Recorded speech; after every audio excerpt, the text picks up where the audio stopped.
the Hagmann Hagmann Report for today. It is a terrific Tuesday edition. It's Tuesday, December 9th, 2014. I'm Doug Hagmann. Along with me in the studio is my son, fellow investigator, fellow researcher Joe Hagmann, hobbled by congestion and a cold. Can you believe it? But nonetheless, here, present and accounted for. Folks, you're listening to the only show we believe that brings you the news in 3D. We look well beyond the headlines, the bylines, the fog of disinformation, misinformation, misdirection, and we bring you the news behind the news. With that, I want to say that this show is sponsored by NatureBox. NatureBox ships great tasting, wholesome snacks right to your door. Forget the vending machine, forget the snack aisles. Start snacking much smarter with wholesome, delicious treats. And you can find so many of them there at NatureBox, the cranberry medley, the pineapple rings, the blueberry almond clusters, my goodness, I could just go on and on and on. Flavorful snacks full of, just great tasting flavorful snacks, nothing bad for you. You can support this broadcast by ordering a free NatureBox sampler box today at naturebox.com/CFB radio, or go to hagmanandhagmann.com. Click on the icon there at the lower portion of our website. It says NatureBox, and it'll take you right to our little world at NatureBox. Thank you so much for that.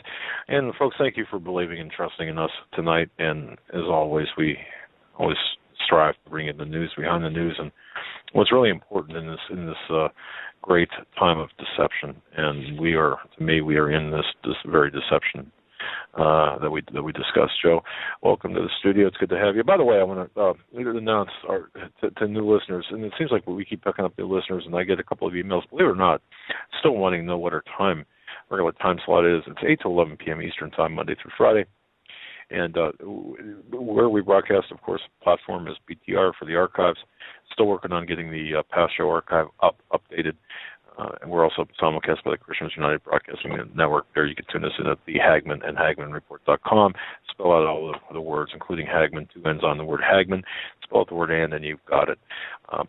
So having said that, Joe, welcome to the studio. Glad to be here tonight. We have Stan Deyo coming on in the second hour, as always. But first, we have Katie coming on. We're going to be talking about healthy lifestyle and ways to continue to avoid the foods and substances out there that sometimes we enjoy and sometimes we don't know are in the products we're consuming, and how to consume products that are beneficial to the nutrition of our body and will make us run smoother, both our immune system and our metabolism. And the health, physical health is very important. It's hard to do something you need a primer on, right? Something you need a primer on right now based on how you look and feel and sound. Right? Yeah. Okay. Well, how I want to frame this for tonight is, look, folks, as we get closer to rough times, and we're coming into rough times, I can just sense it, I can feel it, you know it. Everything is, if you saw the headline in Drudge, the world is unraveling at its seams, and it is. So what we have to do is we have to be smart, and we have to think outside of the box. And thinking outside of the box includes natural remedies. Natural remedies, for example, strengthening our immune system, or once we begin to feel like we're getting sick, what can we do to lessen that, mitigate the effects of that? There are natural things out there. I mean, if there was a anti-cold dandelion, boy, wouldn't that be great? You go out there, pick the dandelion, eat it, and bang, you're fine. Well, there are certain things that have been. There are certain things that help with that. I cannot make any. Obviously, none of this is. Do I really need to give a disclaimer? I'll give a disclaimer, okay?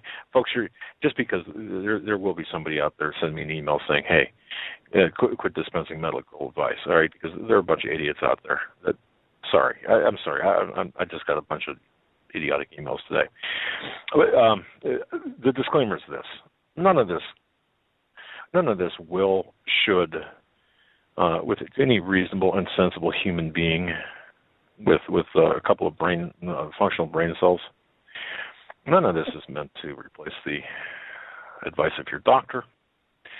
None of this is dispensing medical advice. it's just use your common sense. It's just all we're trying to do is help you. And I said something, Joe, and I'm sorry for dominating, but I'm just like on a caffeine kick right now, I think, which I'll probably be. I'm not. Yeah. No, I know. I'm about ready to tuck you in, like when you're a little kid.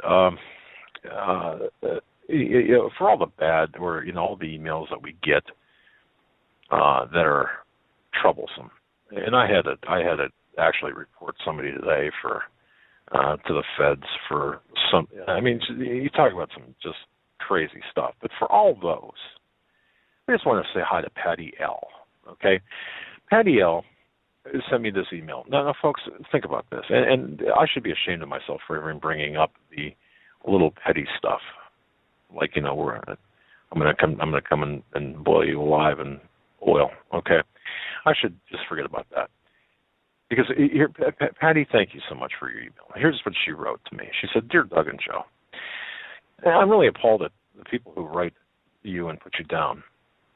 I think of you guys as family, since I no longer have any living family. Basically, they've all gone home. Now, up until that point, I mean, it's a great email. But here's what really made me stop and think to myself, Doug, you got nothing to complain about. I mean, absolutely nothing." She writes, "I'm on 24/7 oxygen. And the only thing I can look forward to every day is listening to your show. I love you guys, and I pray for you, Steve, and all your guests and my daily bread. Don't let the naysayers bother you. You know, and we know who you are in Christ, and that's all that matters." And that really tore me up, man, in a big way. That tore me up. Patty, if you're listening, God love you. I love you. Thank you so much. And you are such a shining light in this oasis of darkness.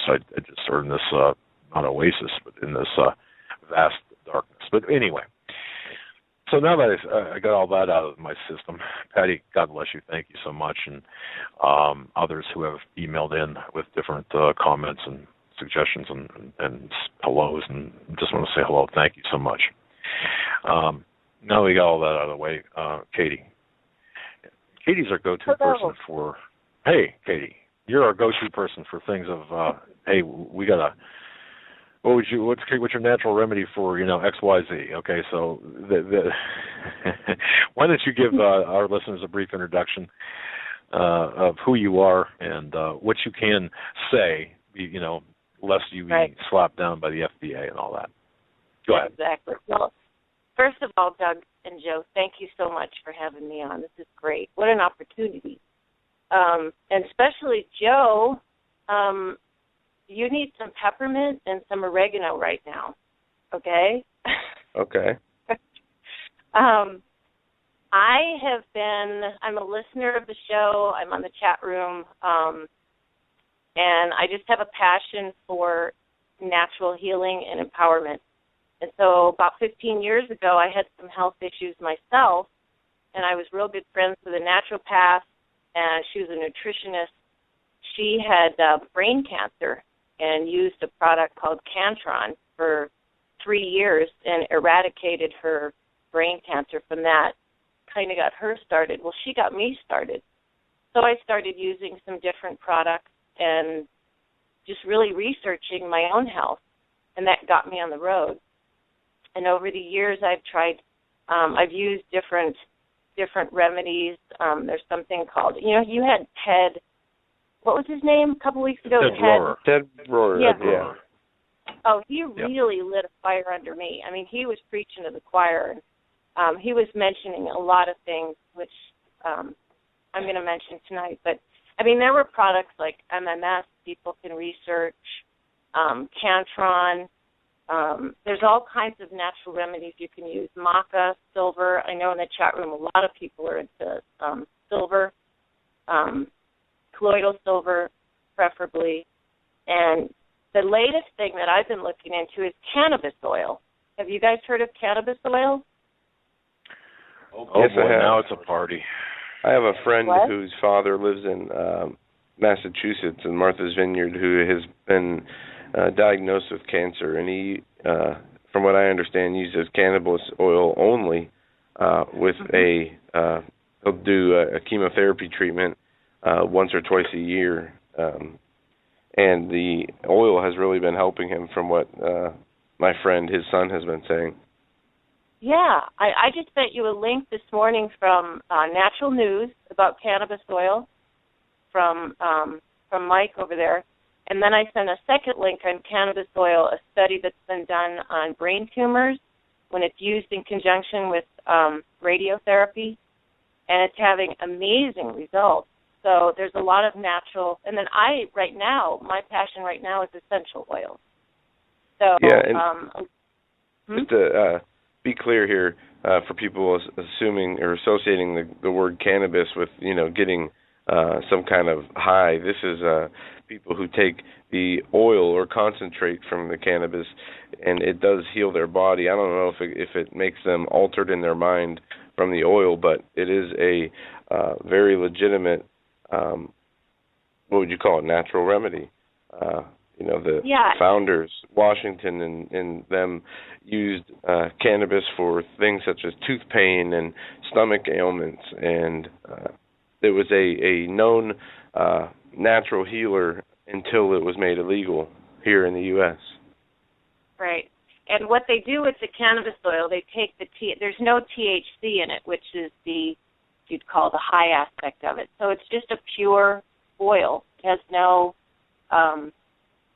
effect on your brain in that sense. So it's a medicinal oil, and it's having amazing results on all kinds of lung cancer, brain cancer. So, but getting back to my qualifications, I have zero. I have zero qualifications, which I think is great because anybody You're not can brainwashed. do it. You're not brainwashed by the medical community, which is a great thing. And I don't mean to overtalk you, but having zero qualifications in my book with respect to medicine probably elevates you a little bit above the doctors and nurses and physicians' assistants and the other people that stand behind the glass doors and attempt to treat us. Go ahead, Katie. Sorry. No, you're exactly right. And I did my own work. I did my own homework. I've been living as clean as I can for the last few years. And anyone out there can do this. That's the thing. You don't have to be an expert on any of this.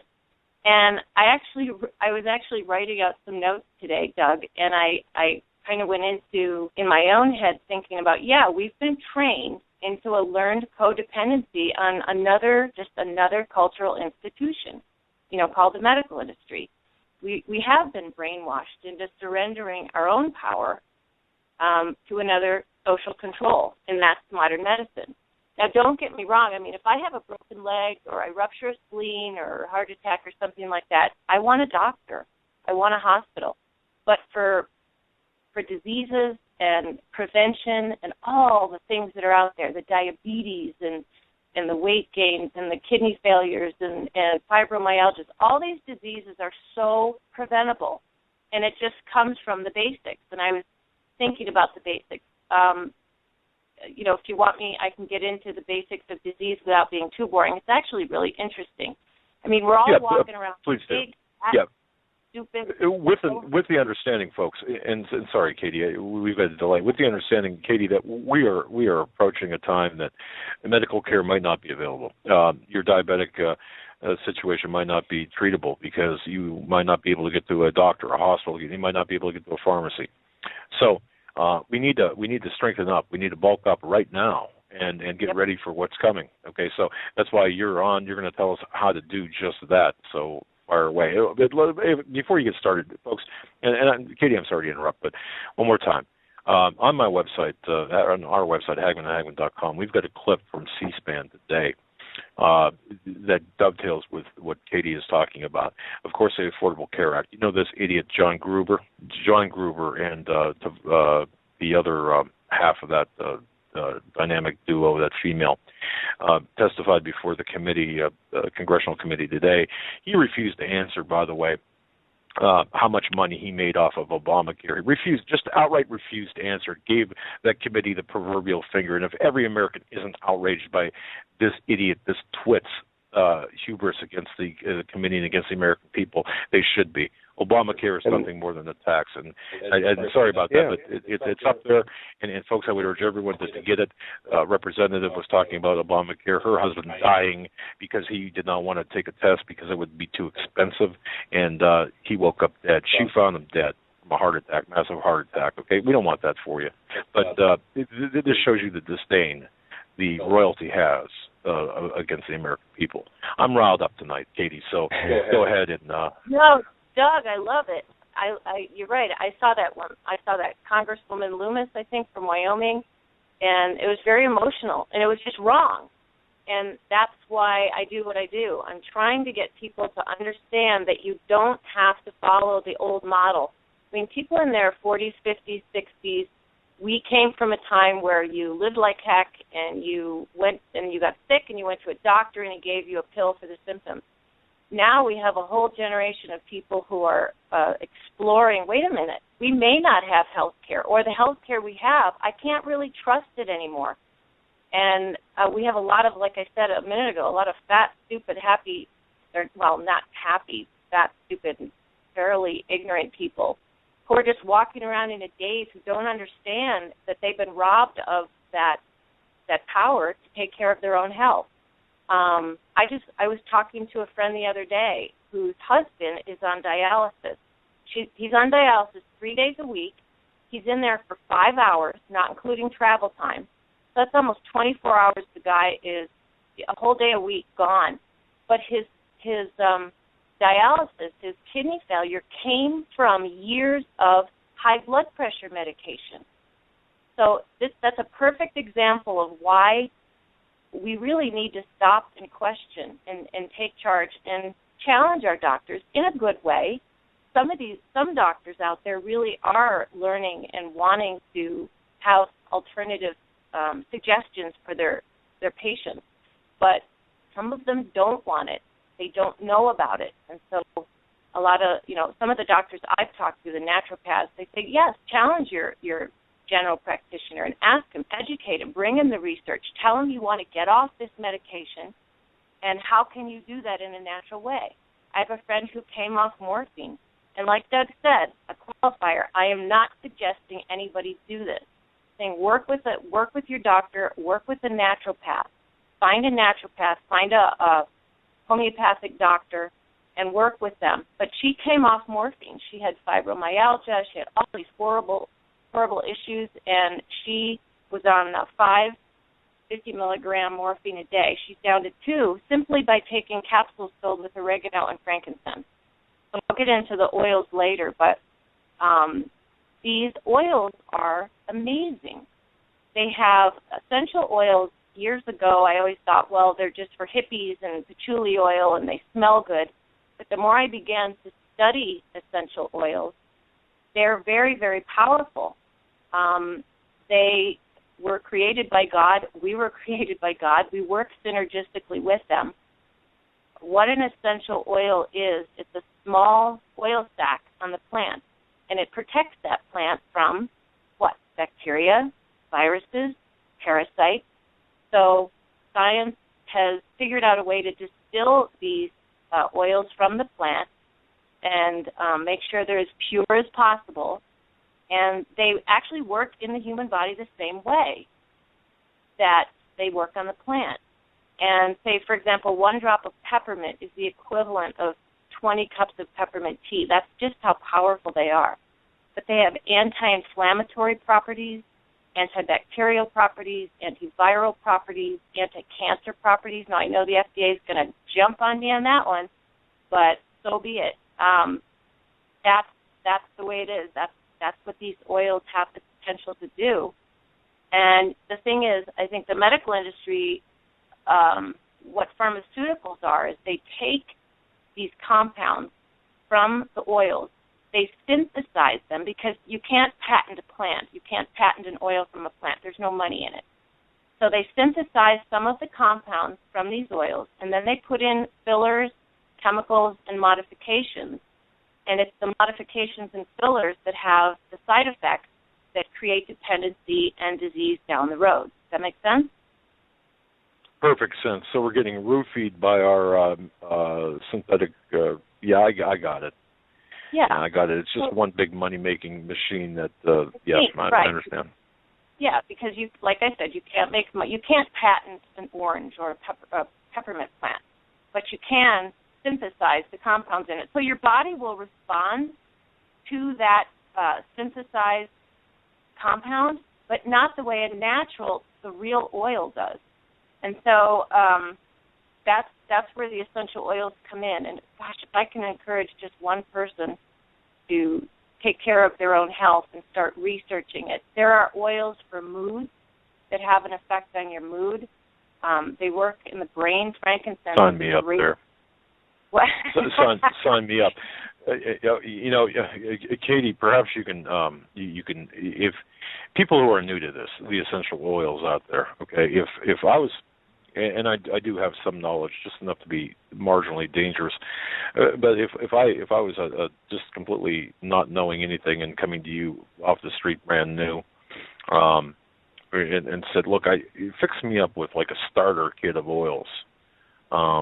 What would you tell me to get and take, and how do I take them, and so on? I mean, what's your like starter package, if you will? A starter package, something as simple as a melaleuca, an oregano, and a lemon. Really simple. And the whole package is probably less than $50 or less than that. You want to get really good quality oils, though, because a lot of the oils you're going to find in Walmart and drugstores, they have fillers and chemicals and stuff in them. But get a good quality oil. Lemon is, $10, $12, even if a good quality. Lemon is an astringent. It's an antibacterial. Joe, you've got your cold. You could put lemon oil in your water and start drinking it, and it's going to have an effect in your body immediately. Melaleuca is an antibacterial. You put a couple of drops, just on your sinuses or on the bottom of your feet where your nerve points are.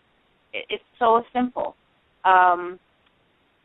Doug, I'd probably give you a couple of drops of lavender to calm you down a little bit. But actually, I kind of like y'all worked up like this because that makes a really good show. Believe me, I am calm from earlier today. I'm by orders of magnitude much calmer. Go ahead.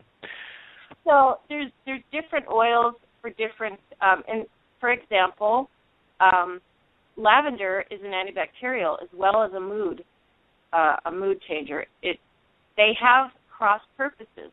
Almost all the oils have antibacterial properties. Some of them are more powerful on the brain and changing moods or affecting, I shouldn't say changing, but affecting your moods. Some are, like oregano and clove, are great on MRSA, staph, any sort of infection.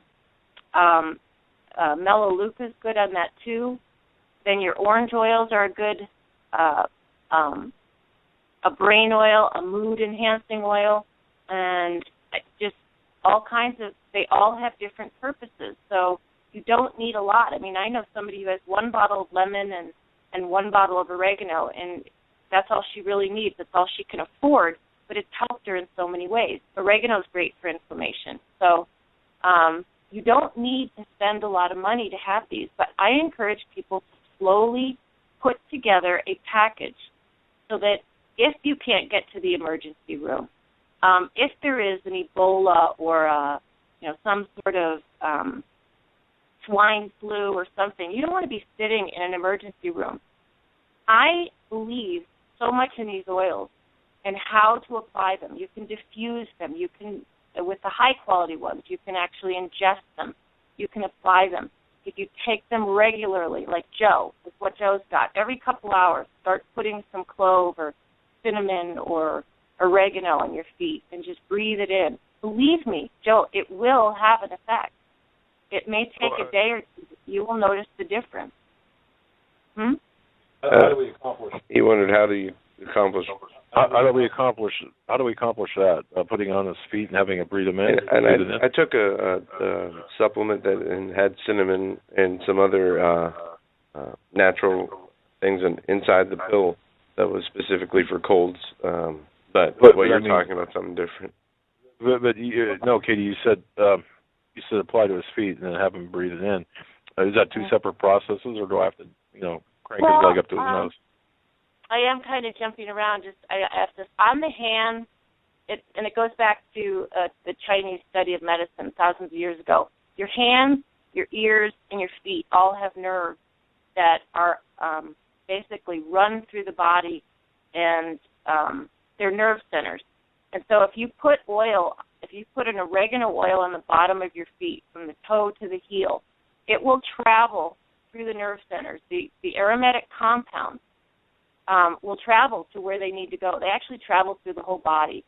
And so you can do the same thing with your hands, your ears, and by breathing in, getting the oils through your olfactory nerve, through your breathing system, that also, and into your lungs, it also travels all through your system. And especially with like a clove oil, it's kind of a hot oil, so you don't want to really put it on your tender parts of your skin, so the bottom of your feet. But it's a very, very strong antibacterial. I mean, clove and oregano in research has been shown to, that's what I would do. Put it on his feet.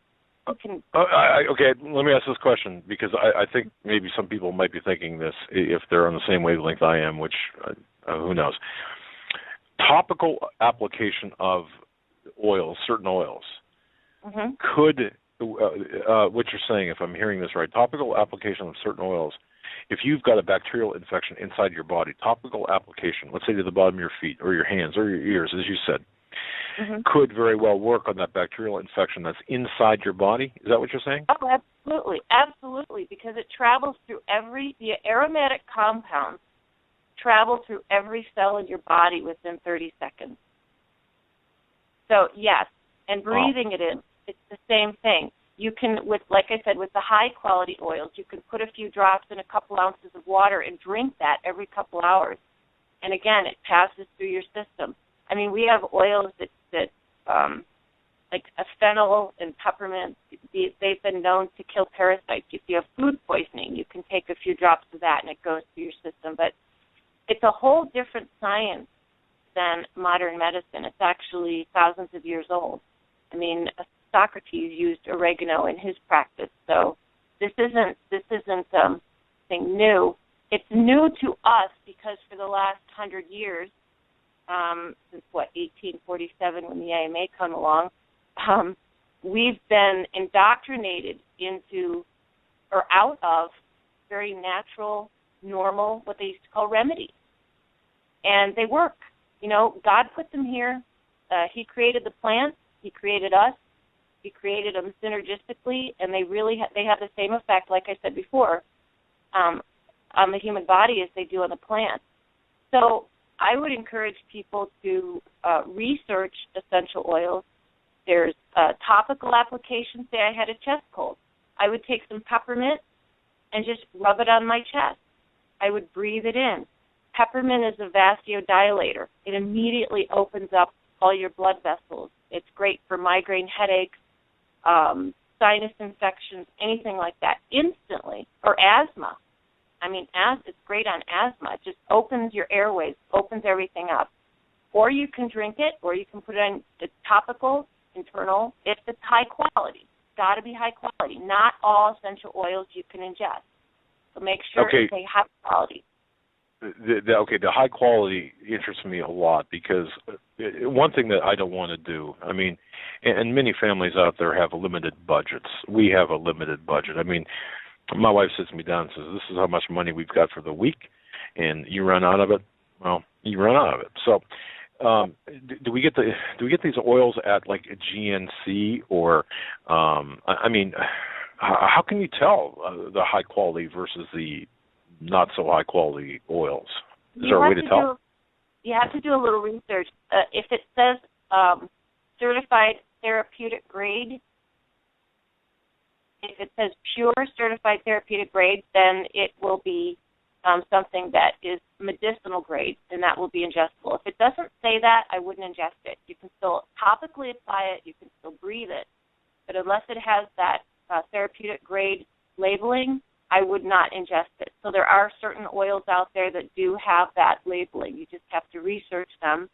But honestly, Joe, having a $10 or $12 bottle of lemon in the house, you can do that. I think, usually if you get a high-quality peppermint, it's maybe in the 20s, a peppermint and a lemon. So you don't have to be really wealthy to have the right materials in your home to do this. There are a lot of different oils out there, and each of them have different properties to them.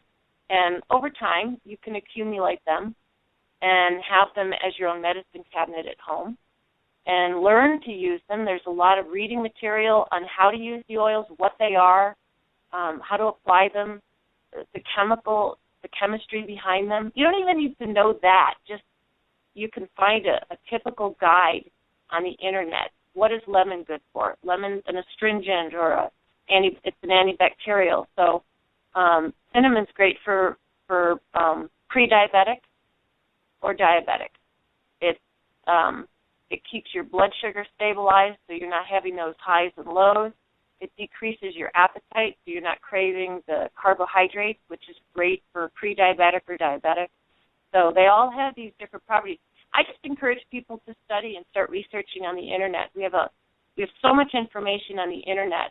People, if they want, they can contact me too, and I can send them to different sites to research and do their own homework. But the main focus of tonight is, like you were saying, get people thinking about taking care of their own health. It goes all the way back to eating right, understanding how the human body works. And there's a few things I kind of wanted to talk about that. And it's so... Yeah, okay. It's so you got the floor. I've got the floor on the Hagmann Show. That's great. But if you want it, no, folks, this is so important. And I think back. I just go back to the email from Patty. God bless you, Patty. I mean, really. But here she is. She's obviously got some health issues. If we can help people, and if we can help people not to get to the point of needing oxygen, not to get to the point of having to take insulin or having to take metformin or glucophage or whatever it might be. And I did notice, and I'll say this, that as far as blood sugar regulating that, cinnamon, I found, at least in my experience, I did find that when I was taking, and I am taking cinnamon, it is regulating my blood glucose levels quite. I got to tell you, I don't care. Look, it almost has disqualified my need or stopped my need for any other type of medical intervention. Just that alone. So, folks, you could take that or leave it. I don't care. I mean, it works for me. If it doesn't work for you, well, I don't know, but it works for me.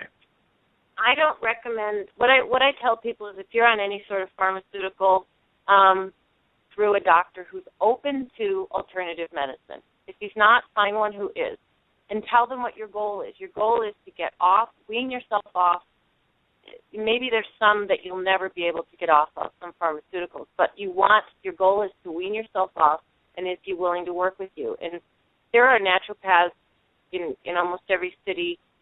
There are doctors who are now turning to alternative methods. I mean, Vanderbilt University is using essential oils in some of their practices, whether it's aromatherapy or sterilizing equipment, or even post and pre and post surgery. So there are institutions that are seeing the benefits of this. But getting back to the real basics of taking care of, how did we get to this point? We're so sick, and it's pretty easy. It's getting I would say, to start with water and alkalizing your system. Disease lives in an acidic environment, and we're so acidic because we eat so much sugar. Getting your body from an acidic environment to an alkaline environment. Disease cannot thrive in an alkaline environment, and something as simple as lemon oil is an alkalizer in the human body. For me, everyone should be drinking at least half their body weight in water. And I'm not going to tell you how much water I drink because I don't want to give that away. But I drink half my a little math could answer some questions there, couldn't it? All right. Not going there, Doug. So I drink half my body weight in water, but I add about 20 drops of lemon to it every day. That is a constant passive alkalization of my system. When your body's acidic, it creates inflammation. From inflammation comes disease.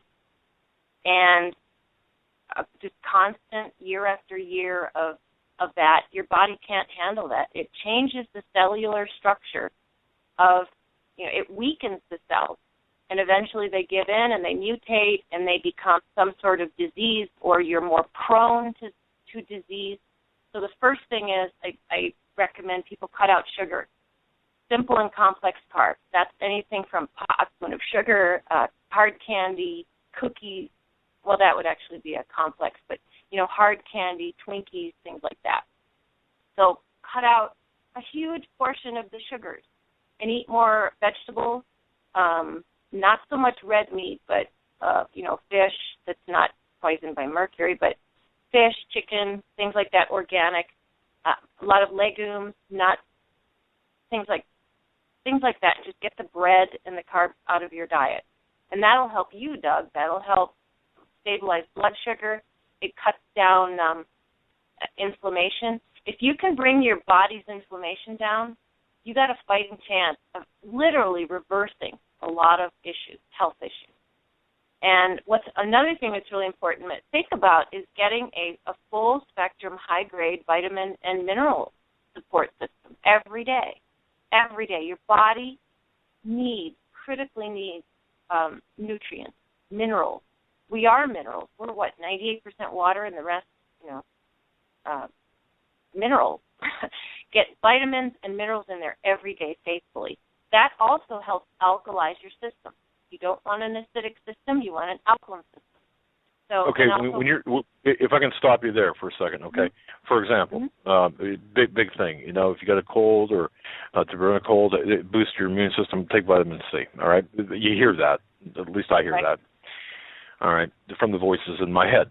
Now, what kind of vitamin C? Did you go down? Once again, my question would be: do you go to the local convenience store, a pharmacy, and buy an off-the-shelf brand of vitamin C? Do you go to GNC or one of these chain outlets that have vitamin outlets, Vitamin World or whatever they're called, or do you have? How do you know what vitamin C to take? There's so many brands and options and that goes with any type of vitamin. Well, no, I would not go to Walmart, Walgreens. I wouldn't get anything like that. And even at the health food stores, I think that would be your best bet. You could. There's also some great companies, and I could recommend some.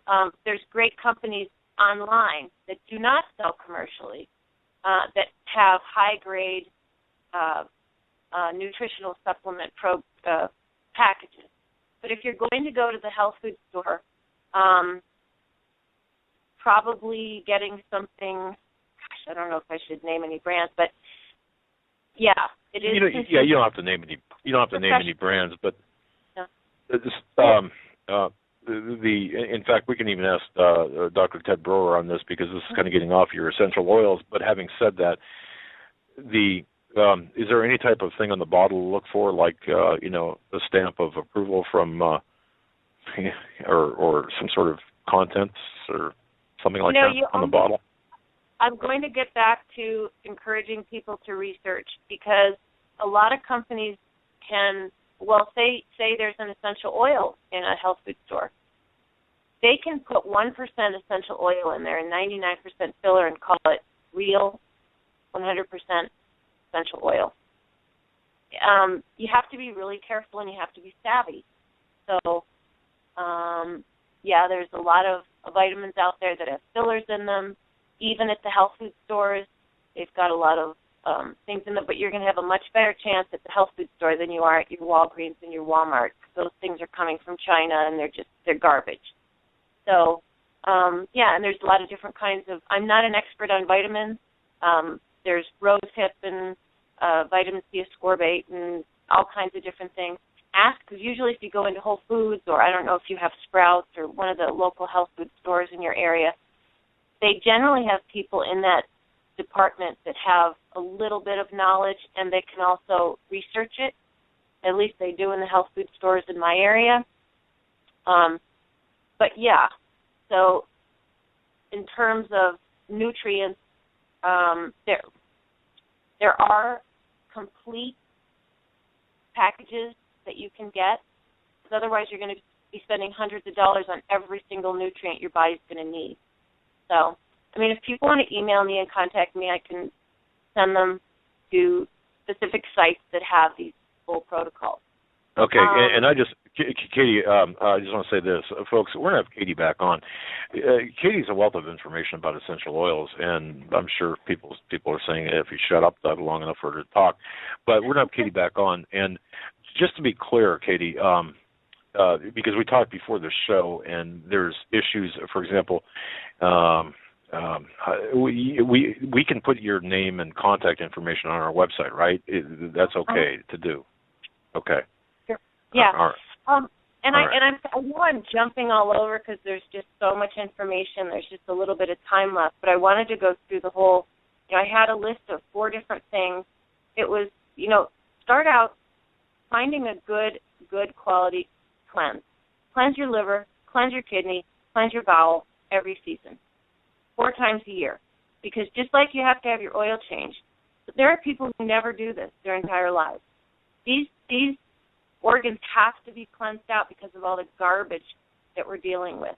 I mean, half the food we eat is made of sawdust and petrochemicals and everything else and God knows what. But so cleanse your liver, your kidney, and your bowel 4 times a year. We can get into, that would be a whole other show, getting into different brands, but just look into that, getting a good cleanse. Get on the high-grade vitamin nutritional support. Something critical is a pre- and probiotic. Gut health is the foundation of good health. I don't know if you know this, but allergies, asthma, all these things are related to the gut. It doesn't make sense. It doesn't sound like it makes any sense. But when you have a lot of health issues, it usually starts in the gut. There's good bacteria down there. There's bad bacteria. If you have too much bad bacteria, you have inflammation. You're going to get IBS, irritable bowel syndrome. You're going to have digestive issues. And you're not going to absorb the nutrients that you need because your whole gut is messed up. So I would suggest a pre, which is in the stomach. It's a good bacteria, Acidophilus, things like that. You've heard of kefir and yogurt and all those good bacteria you need. You need them in your stomach. You also need them in your lower intestine. They each have a function. Am I going too fast, or is that making sense? No, just keep right on going. I think people are following right along. Okay, so you've got get on a pre and probiotic. That's every day, and then get some sunshine, get some activity. This is going to affect your, with all this stuff going on. We're not only dealing with sluggish and diseased bodies, but mood. When your body starts feeling better, your mood will change. When your body chemistry changes, when you start becoming more alkaline, more healthy, you start losing weight, you start cleansing and detoxing your organs, your blood system, everything. Your mood changes. It's all interconnected. And so with all the depressing doom and gloom that we're dealing with, we really need to be not only physically healthy so that we don't have to go to the hospital or make as many visits, but we have to have a good mental health. Because I think when we have good mental health, we're going to hear from the Lord when we need to. And I haven't brought him into this, but God is behind everything I'm doing here. He's my motivation. He's put all these tools here for us to use. And we have been, like we talked about before, we have been brainwashed out of God's natural system, natural ways, and into a completely artificial system. And it's killing us. And I'm trying to get people back to that. When we have a clear mind, a clear body, a healthy body, We do hear from God. Do we have a better relationship? Probably. When we're feeling better, it affects everything we do. It affects our families, our jobs, everything. So I know this was a whole lot of information, and I don't know if it was too much. No, you're doing well. Your last point, from what I gather, what you're saying is the healthier we are, the less distraction we have to our own personal ailments, and the more focus we can put towards the Lord, and instead of being distracted by our own pain and our own whatever it is we're going through. Joe, that was beautiful. Thank you. Yeah, that was perfect. Because he doesn't want us tied down to these things. The world does. The world wants us spending all our money and our time and our energies taking care of these issues. And God wants us healthy and functioning and doing His work. And so I know it's a giant leap from here to there, but people can do it. They can do it. And if they have just one specific issue they're dealing with, or a vast array of issues, or they just want to, they're in their 20s and 30s and healthy, and they want to keep these things from happening, there's a lot of information out there. I encourage people to start understanding how the body works. And, just Google, I should not say Google, start page. Thank you. Bing, whatever. Okay, can we cut that out? Is there a 5-second delay? Yeah, we can do that. Start looking into acidity and alkalinity in the human body. You can actually pull up a chart of food that you can eat. Do a Ask Alkaline food chart. Do a search on that, and it'll give you a list of foods that react in the human body in an acidic matter and an alkaline matter. People can research different essential oils. I can help you with sites on that, but just and I wanted to say one other thing. There is, how much time do we have? A few minutes. There's a lot of people out there who are going to diss alternative medicine and especially essential oils. Because they're so effective, they're God's medicine, they work. A letter writing campaign, 4 or 5 weeks after the FDA came down on the 2 big essential oil companies, and now people are equating it with witchcraft and hocus pocus and all this nonsense. And a little something about that. If someone is looking for a specific angle on the internet, they're going to find it. They're going to find a website. So when you're doing these searches, be discerning, pray about it, and look for sites that you're reading the truth, because there's a lot of garbage out there. And there are good sites where you can start learning about diseases and alternative medicine and things like that. So I'm just trying to encourage people to get on that journey. Katie, I got a question from a listener. This is from Jack. He wants to know if there's anything that you know about natural remedy that is good for the helping of sleep. Well, I'm going to give him, obviously, my biased opinion of essential oils, but yes, there are quite a few oils that will help with sleep. They're called calming oils, and the lavender plant is one of them. Lavender is a wonderful calming oil. Vanilla is a calming oil. What else? There's what was that last one? I'm writing this down. Noah? Vanilla is a calming oil. Yeah. Okay. Yeah, I'm hearing impaired apparently. Okay. Vanilla. Okay. All right. Is a mood changing. It's a calming oil, also. What else is another calming oil? Joe, make a note. Get the 55-gallon drum of frankincense in the studio right away. All right. Lang Lang. It's Ylang. It's a flower. Lang Lang. Sandalwood. There are quite a few. Orange. Orange is they call it like a joy oil. It just gives you. I have a Vietnam veteran friend of mine who I met about a year ago. He has been on Valium for 30 years, and his wife came up to me and said, I've got to do something about this. And I gave her a bottle of orange. And, I said, here, just have him try this. Just put a couple drops in his hands, and when he starts having a panic attack, just have him smell it. And put it on his neck and the back of the back of his neck, and just smell it. And I saw her a few months later, and she said he hasn't opened his Valium. He gets a mail order Valium. He hasn't opened it in 3 months. He just carries the bottle around with him. He loves it. So all I can do is give testimonies like that. I'm not recommending anybody do that. I'm saying try it first, read about it. But I would say those oils would be your best calming oils. And here's the thing. There's probably 6 or 7 different oils that have a calming effect. But for Jack, Lang Lang might work. For Doug, lavender might work. They all work on each person's chemistry differently. You will be drawn to a different oil.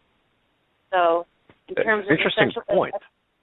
Interesting point. And another thing is magnesium is a natural muscle relaxer, so that might help him sleep. A little lavender and maybe take a 500 milligram of magnesium, and that knocks me out. Oh, cedarwood knocks me out. I love cedarwood. It smells like pencils. But it is amazing. Wow. It is a calming oil. So yeah, try any one of those. Very interesting. Oh, okay. Now, Katie, again, folks, we're going to put Katie's contact information, website, all the contact information on HagmannHagmann.com. That way you can directly deal with Katie, because it's so important. And the reason we're doing this right now is because buckle up, folks. Bad times are coming. Okay, now that's all I'm going to tell you. You know what I'm talking about. But Katie, let me ask you this question. You talked about like an atomizer type of an effect, or is that the right word, atomizer? A diffuser? Diffuser. Okay, thank you. Yeah. When you diffuse, for example, if you put oils in a diffuser and you sleep with it, for an hour or two at night, what does that do for you? Diffusers are great. If it's a good diffuser, it basically disperses the aromatic compounds in your room, and they stay in there for hours. It's not just once you see the steam stop that it stops. The aromatic compounds will remain in the air and doing their wonderment for a long time, several hours. So if I have a rough day and I'm kind of edged out, I will put some lavender oil or some Lang Lang oil in my diffuser, and I just let it go, and it's passive effect. I don't even think about it. It's going into my nose. I'm breathing it. It's all around me. It's affecting me. If I have bronchitis or I'm feeling sick, I will put some clove or some cinnamon or oregano in the diffuser, and I turn it on at night and I sleep with it, or I just turn it on during the day. Yeah, that is a great way. If you have hyper kids, if you're a mom and you've got kids that are all angst out and screaming and crabby, put a calming oil in there, and within an hour, you're going to see a difference. It's pretty amazing. So, yeah, very versatile. I would recommend everybody who has oils to get a diffuser, because you don't even have to think about it. Yeah, I'll just say this, Katie. We have a diffuser, obviously. Now, having said that, my wife has a lot of trouble sleeping, and our studio dog, who's 5 months old, here in a couple of days, or will be 5. She was not hyper, but the old puppy kind of stage. No, she sleeps in the bedroom with my wife and me when I'm there, and I got to tell you, there's something about the air after after 2 or 3 nights of using a diffuser. There is a marked difference I've noticed in both the puppy and the wife. Yeah. I'm not trying to be flippant or I'm serious. It's something different. I can't explain it. It's very calming, very deep sleep, very restful, and it even works on your animals. That's just my observations. My dog loves my oils. She loves frankincense. And I'll put frankincense on my palms in the other room, and she will smell it and come over and lick my palms. So I put it on her pads. She loves the oils. When she has an upset stomach, I'll put a little peppermint on her paws, because she's older and she has some issues. So I use it, or if she sprains something, I'll put a little Roman chamomile, which is good for nerve pain, and rosemary, things like that are good for, or marjorum's good for joints and ligaments, things like that. They know. It's sort of like placebo test. They don't know what you're doing. They just know they love it. And I was working a trade show a few weeks ago, and this couple brought in a baby. They said they'd baby in the emergency room 4 or 5 times, and the doctors had put him on antibiotics and blah, blah, blah, and his nose was just dripping, and he had some sort of terrible bacterial infection. I put a little drop of peppermint in the mom's hand. I said, rub that together and just put it near his nose. You would not believe, it was amazing. The little baby, could have been, 9, 10 months old, grabbed the mother's hand and pulled her palm over his face and wouldn't let it go. He wanted it. He knew what it was. He loved it. But animals are the same way. And yes, it does have, like I said, if you're putting it in the bedroom and you still sense that feeling, those are the compounds that are still in the air. They're actually disinfecting the air. They're creating an atmosphere, you could say, that lasts. Yeah. And Katie, we have just a few 90 seconds left. If there's anything important that you want to close with, we're going to post all your links up on our website and get those available to people who listen to the show. But take the last 90 seconds and close us out. Well, first of all, thank you for having me on. I'm glad that you're excited about this and interested in this. I am. I want people to start thinking about, like I said, taking charge of their own bodies. We, on a daily basis, pay so much attention from the time we get up.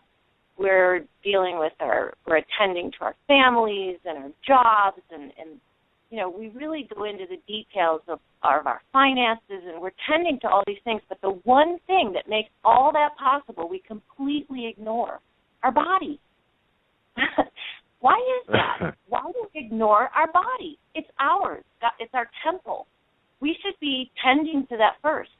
When you get up in the morning and you have an ache and a pain, instead of just popping an Advil to get through the day, what is your body telling you? I mean, I know this sounds kind of new agey, and I'm not new agey, but be friends with your body. What's it telling you? What's going on? It's crying out for help. So kind of pull it back a little bit and study up and, take baby steps. But you can feel better, and you can even reverse some things. I'm not saying you can reverse everything, but God set it up. I trust that God set it up. He set up the human body as a healing machine, not only a living machine. It is designed to heal. And so if we can give it the support and the tools and the things it needs, it will do what it was designed to do without us even thinking. But we've got to take the time and the attention and the love to do that. Katie, I just want to thank you so much. We are going to have you back for more precise information about different things that you can speak on, different oils and such. Right now, I just want you to buckle up, be prepared, because when we put your contact information up, which will be up here before midnight Eastern time, and if I don't do this, I know I'll be strung up. So based on the emails I'm getting right now, one from Marie. Thank you, Marie. Marie C., who writes, tell Katie thanks. I believe this means that she's 76 years old. She doesn't take any medications. She wants to start in oils, and wow. So I'm sure that'll be one of the many contacts that you receive from this. Marie, thank you. But Katie, thank you so much. Having dealt with Katie in the past, I can tell you this. Again, we do not have people on that we don't deal with, have a history with. So it takes a while. There's a courting period there, or a period of trust that one must achieve, and that's only just to make sure that we're not turning loose something on our listening audience that we haven't experienced ourselves. So, having said all of that, Katie, we believe in you, what you do, your knowledge, which is immense, by the way. Thank you so much, and please come back on. Please keep us posted as to what what we need to do. Doug, Joe, this was an absolute honor, and that was amazing. Thank you so much. I love you guys, and what you've got going on here is a real blessing, so thank you. I'm humbled and honored. Well, God bless you, kiddo. Thank you so much, and we'll be in touch. And again, your contact information, all of this will be on HagmannHagmann.com. And for those in chat, Katie's in chat, just tap her on the shoulder, however you do that, metaphorically or using electrons. God bless you, kiddo. Thanks, Katie. Thank you. God bless. With that, we're going to go to our top of the hour break. Deyo, I've got to tell you, Stan, getting into, and ladies and gentlemen, if you have not ordered the lectures and interviews of Stan Deyo Volume 1, we got a Christmas present, our first Christmas present this year. Yeah. It was lectures and interviews of Stan Deyo Volume 1. If you want to be just absolutely blown away, quality, the information, the detail, please go to Stan's website, standeyo.com, navigate to the DVD section, the books and DVD section, find lectures and interviews of Stan Deyo Volume 1. We get it, and you can get it for yourself, but I guarantee you'll want to share it with others.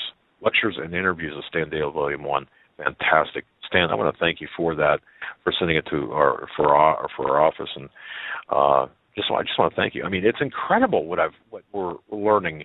We haven't gotten through all of this, but it's just incredible what we're learning. Man. Well, imagine how I felt when I was discovering all that. The good Lord led me down a discovery path there back in, what was it, in June this year.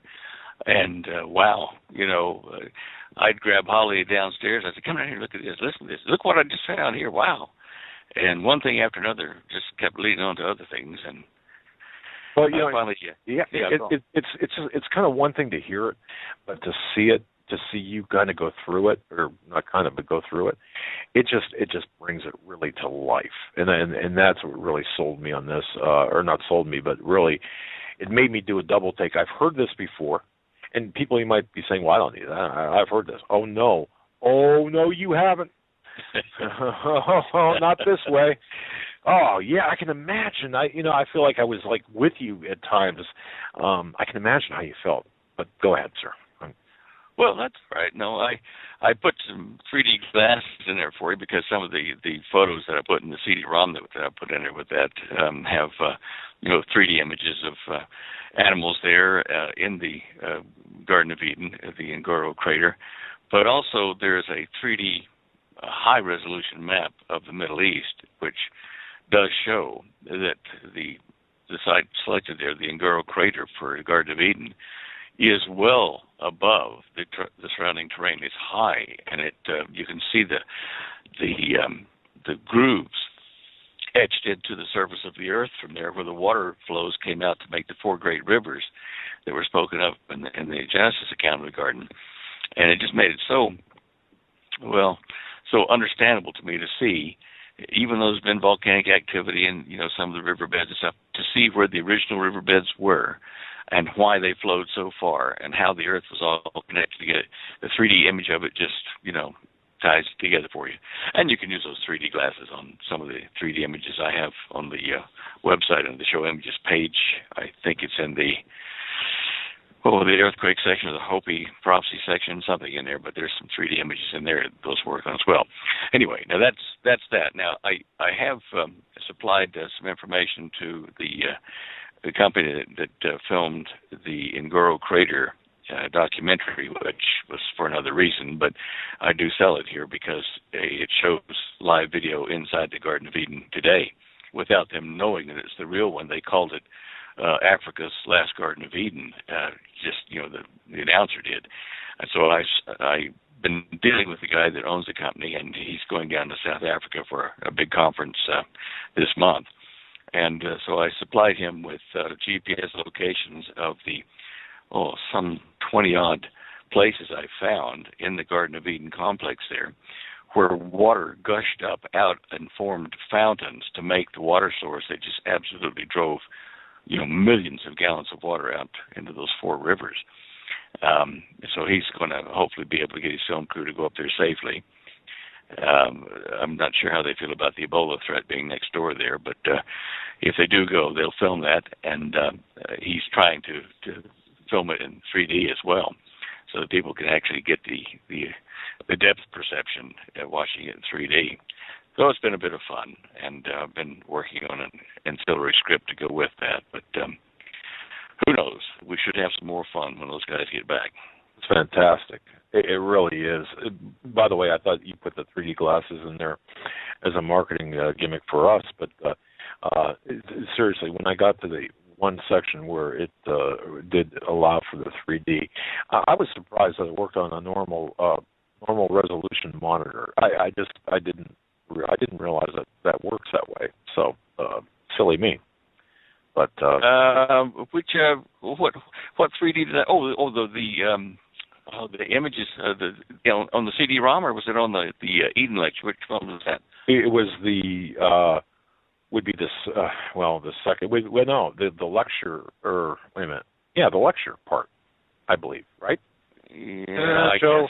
I can't remember. Anyway, all right. He's shaking his head no that I'm wrong, but yeah. But nonetheless, it does intensify the image, and I guess that was my point. I just was surprised at that. When you get older and blinder like you and me, you see the red filter makes things real sharp for us, gets rid of the blue light in an image. Well, yeah, it's very good, and wow. So, okay. By the way, I've got before you came on today, we must have had a dozen questions sent in to us specifically for you. But before we get into the questions, Stan, what are you looking at in terms of Earth changes right now? Earthquakes, volcanoes, all of this stuff going on. Is there anything that you're No, well, as far as immediate changes, this week has been kind of average in the earthquake and the volcano activity as far as I can see. I am concerned, however, looking at the last 11, 14 years of history of the sun. SOHO, the NASA facility that does the imaging of the sun in various wavelengths to see what's happening, they have been making 15 years ago so that, every day there would be images made once, maybe several times a day, depending upon the wavelength of the sun. And I went back and I looked at a picture of the sun in what's called the EIT 304 image of the sun in 2001 and 2, I think it was. No, 2002 and 3. And I looked at the surface of the sun, and that particular EIT photograph is it's extreme ultraviolet technology. In that image, it was orange. You'll see it if you go to the SOHO site. In between the bright prominence. Not anymore. Are you there? Hello? Yeah, we are. I'm sorry. Yep, we are. Joe asked me if the audio was having a problem, Stan, and I just said not anymore. So I apologize. Go ahead. That's all right. So anyway, there in the sun there were two things I compared. These 304 images from 2002 and 3 until today, or like a couple of days ago, 2014. And I took the same kind of frequency that they used, the same frequency, same images from 2002 and 3, and compared it to today, our times. And something dawned on me. The bright spots between the filaments on the sun were much darker now. The contrast was extraordinary. So I thought, well, I'll go back and I'll look at the images for every year at this time for the last 14 years while they were keeping the data there. And then I found that something, and because they've only been doing this 14 years, I can't say this is extraordinary in all time, but it's extraordinary in the cycle we're in now. If you go to my show images page, you go to standeyo.com and click on that little microphone or right next to it where it says show images. And in the second row, you'll see a picture of that EIT 304. It's an orange, reddish-orange sun picture. And if you click on that, it'll take you to an animated image that's going back to 2002 and back to 2014, approximately a week apart on the calendar, but that's the best I could do. And look at the difference in the brilliance of the sun in 2002 versus now in this particular wavelength. And you will see that what was dark orange in 2002 in November is now dark black. I mean, the contrast is enormous. So something is happening to the energy output of the sun in this particular wavelength. Now, it's called the solar irradiance, the amount of energy that comes out of the sun when you take all the frequencies combined. It's called the irradiance or solar factor. You can look that up in your, Wiki Leaks or something, or Wikipedia. And you'll look up and you'll see that the solar irradiance, or the solar constant, the amount of light coming from the sun and all the frequencies, seems to generally follow the number of sunspots. But in this last cycle here, of course, it's all that we've had to really compare. It really looks like it is dramatically dropped. And I went back an extra 2 years where they still had data, when they started doing this, and they didn't show anything like what I'm seeing now. So something is wrong, or shall we say different, with the sun at the moment in this particular frequency photograph. And it has been gradually getting worse over the last, say, 4 or 5 years of images that have been checking through. But it's definitely really extraordinarily different than it was 13 years ago or 12 years ago in 2002. So anyway, I wanted to bring that to people's attention. There's something going on with the sun. The radiance factor, the solar radiance, it may be dropping more than normal. And if it does, this may lend credibility to the mini ice age theory or hypothesis that's floating around at the moment. And that may then be counteracted by something the sun throws off, because it's doing a lot of coronal mass ejections and flares now. It's been a very busy last few months of that. And should we get a large discharge from the surface of the sun like that, it might fulfill biblical prophecy, and the blast of energy from the sun would melt or burn the side of the planet facing at that moment. Burning trees and the green grass, like the Bible says.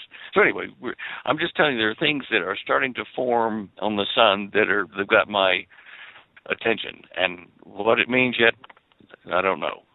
Well, anyway, that's my mind. That photo or animated GIF, yeah, right.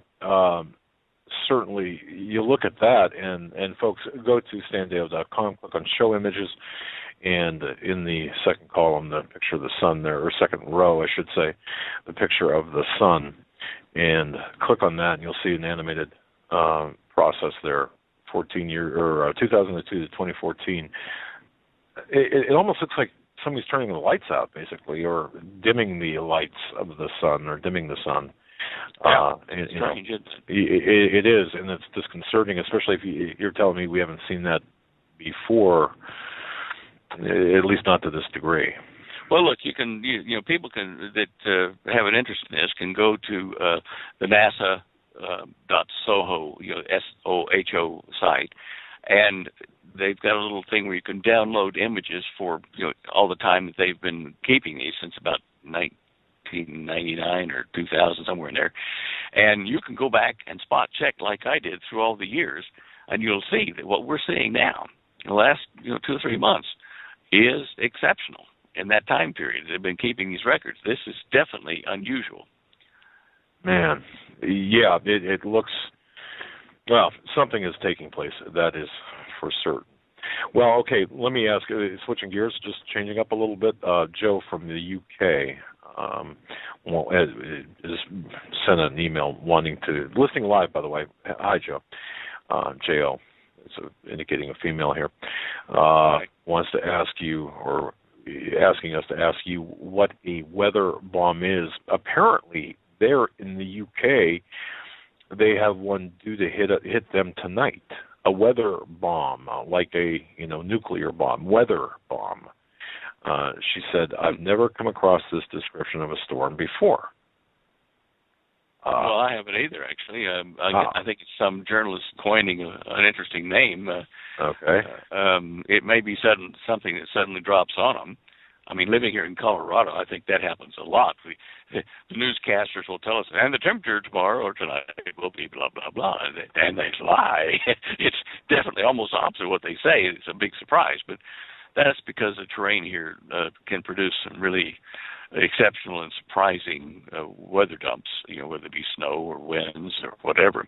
And maybe that's what they're experiencing over there, and they're just calling it a weather bomb because it's going to be such a sudden, terrible change. Did they see that in the news or Google News, or just on that TV show? You've got as much information as we have from Joe. Well, we're talking here. I'll just check up weather bomb here on our friendly Google. All right. Here.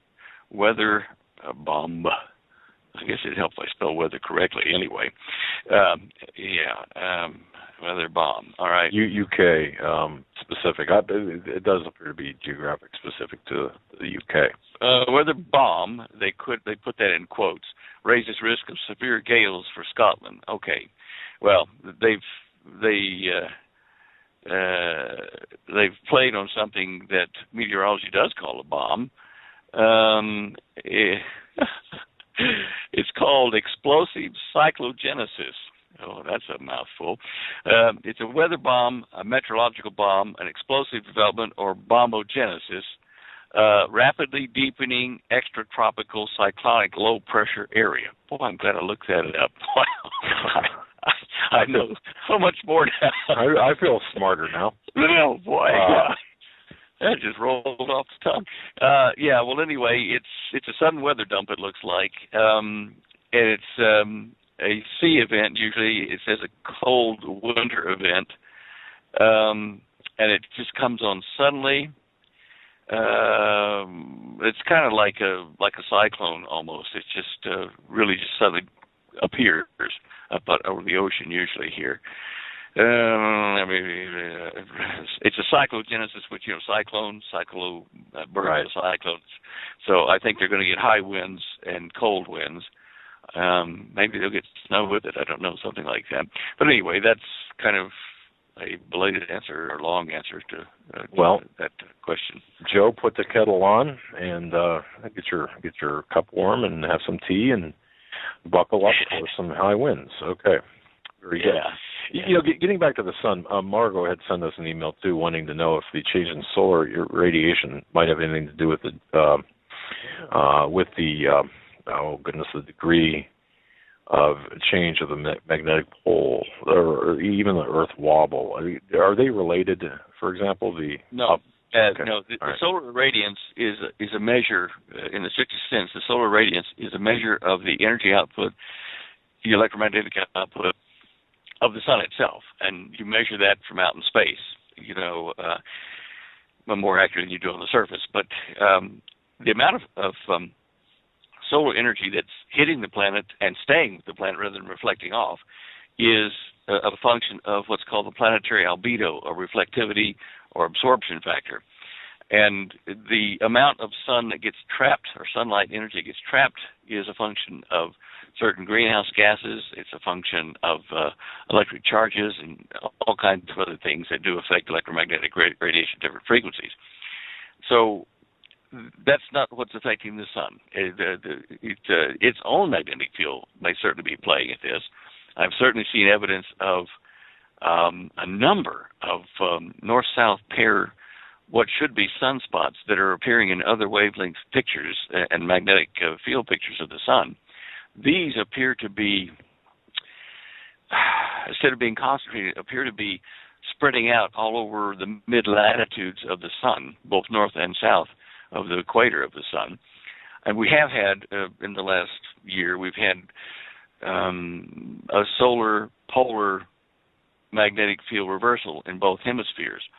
Now, as I've said in the show before, the sun's magnetic field gives us a clue to our own magnetic field, which NASA is now, explaining to people through animations and stuff they're doing on their supercomputers, to show that we can at times, just like the sun, have two north poles and two south poles. And the sun, the top part of the sun, the northern hemisphere of it, typically has, let's say, a north pole. And then every 11.2 years or so, it flips and becomes a south pole up there. But instead of doing what you would suspect, instead of when it becomes a south pole up there, thinking that the bottom of the sun, the southern hemisphere, would automatically become a north pole, oh, no. Sometimes when it does this, you can have a south pole at the top of the sun and a south pole at the bottom of the sun for a few months. And finally, the latent or the lagging behind hemisphere, whichever one lag behind the others will flip and become the opposite pole. So then you'll have a south at the top side and a north at the bottom. And that'll go on like that happily for about 11.2 years. And then we'll go through the dance again where one of the poles will flip and become the opposite, and pretty soon the other one will flip and become the opposite or where it should be. And every 22 years, it's called the Hale magnetic cycle, the sun's poles return to where they started out. Now, on Earth, they have recently shown in the magnetic field analyses of the planet in a new set of data that they gathered from a special type of satellite that they collected it with, they've found that we have two north poles and two south poles in the planet right now, kind of twisting around inside the core of the planet. And this is because we are approaching a magnetic pole reversal. That's not necessarily saying that the planet itself is going to flip upside down. It's saying that the magnetic core of the planet is going to invert. And I suspect from what they've shown with the two norths and two souths, that one hemisphere of the planet, the north-south pole will flip before the other, and for a short period of time we'll have two norths or two souths. All these things make up their mind and get into their own hemispheres and stabilize, and then we'll have maybe the South Pole will be at the North Pole then, and the North Pole will be at the South Pole. It's really an interesting thing to discover what's happening out there and apply it here to Earth. That's what we're seeing. Very interesting. Sorry about that. Very interesting scenario indeed. I'm struggling to comprehend this whole scenario here of a. Are we not talking about a magnetic pole shift? I mean, a total flip, magnetic pole flip. Yeah, but I think it'll come in stages. Like if you can imagine that you have a bar magnet standing, in the center of the planet in the northern hemisphere. The north pole is at the top, the south pole is at the equator, and across the equator you have another bar magnet for the southern hemisphere, and its north pole is up next to the south pole of our vertical magnet in the northern hemisphere. And when you go to flip one of those, you start to flip, say, the top one. As it flips, the other one kind of gets the message down in the southern hemisphere, and it'll lag behind and catch up. But until it does, you'll have this monopole situation where you have a north pole in the north and a north pole in the south, or vice versa, south-south, whatever. But that's what we're seeing. We're seeing this dynamic turbulence in the core of the planet that makes the electric field that generates a magnetic field that we call, our Earth's magnetic field primarily. You have two sorts of magnetic fields.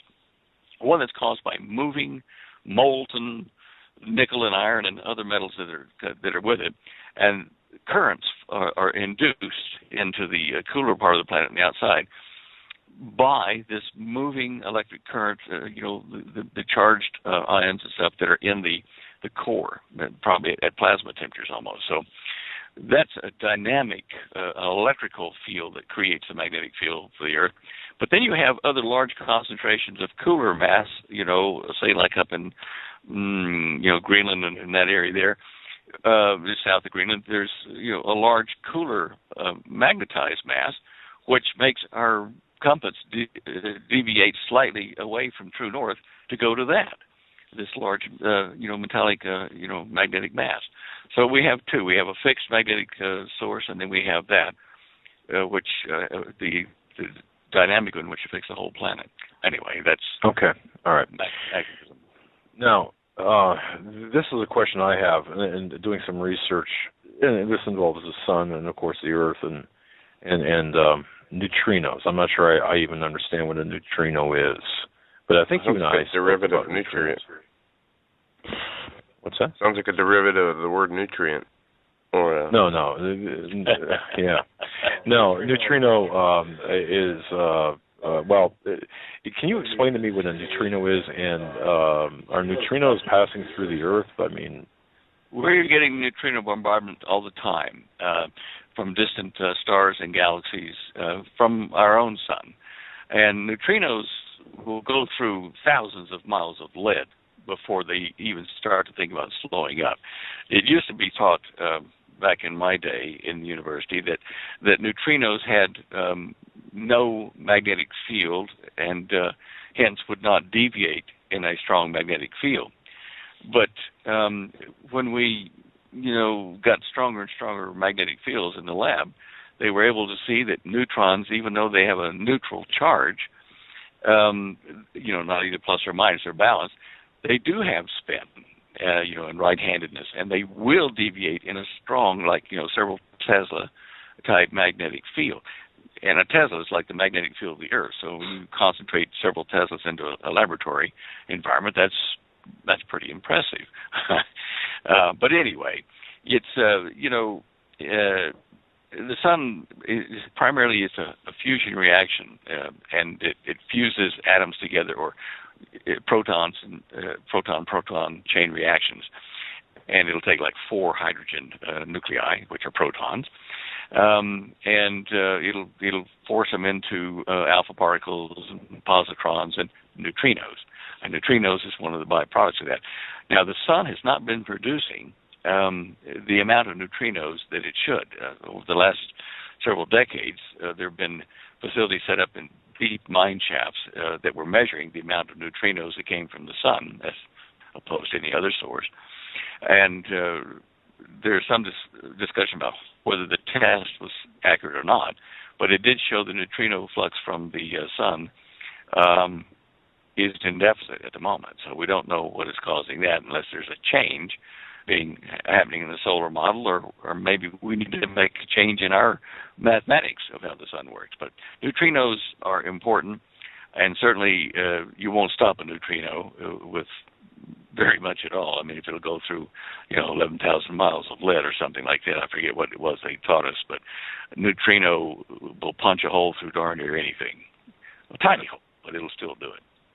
Okay, now is there a way, and I'm not even sure how to ask this question because people might be saying, well, why should I even care about a neutrino? But is there a way that neutrinos can be, I don't know, not manipulated, well, maybe manipulated, monitored, I don't know, used in some way, or the lack of presence or the abundance of presence of neutrinos? Is there a way that somebody with advanced knowledge of physics, in particular torsion physics, is there something to do with neutrinos and torsion physics where it could benefit? It can, well, you know where I'm going with this, Stan. I'm treading on thin ice here. I'm wondering where you're headed with it. Yeah, give me kind of a. Well. Sorry, go on. No, neutrinos obviously are hitting the planet, and if someone would have knowledge of either an abundance or a lack of neutrinos, in other words, okay, we know that the neutrino output is going to be less or more on a certain day or time.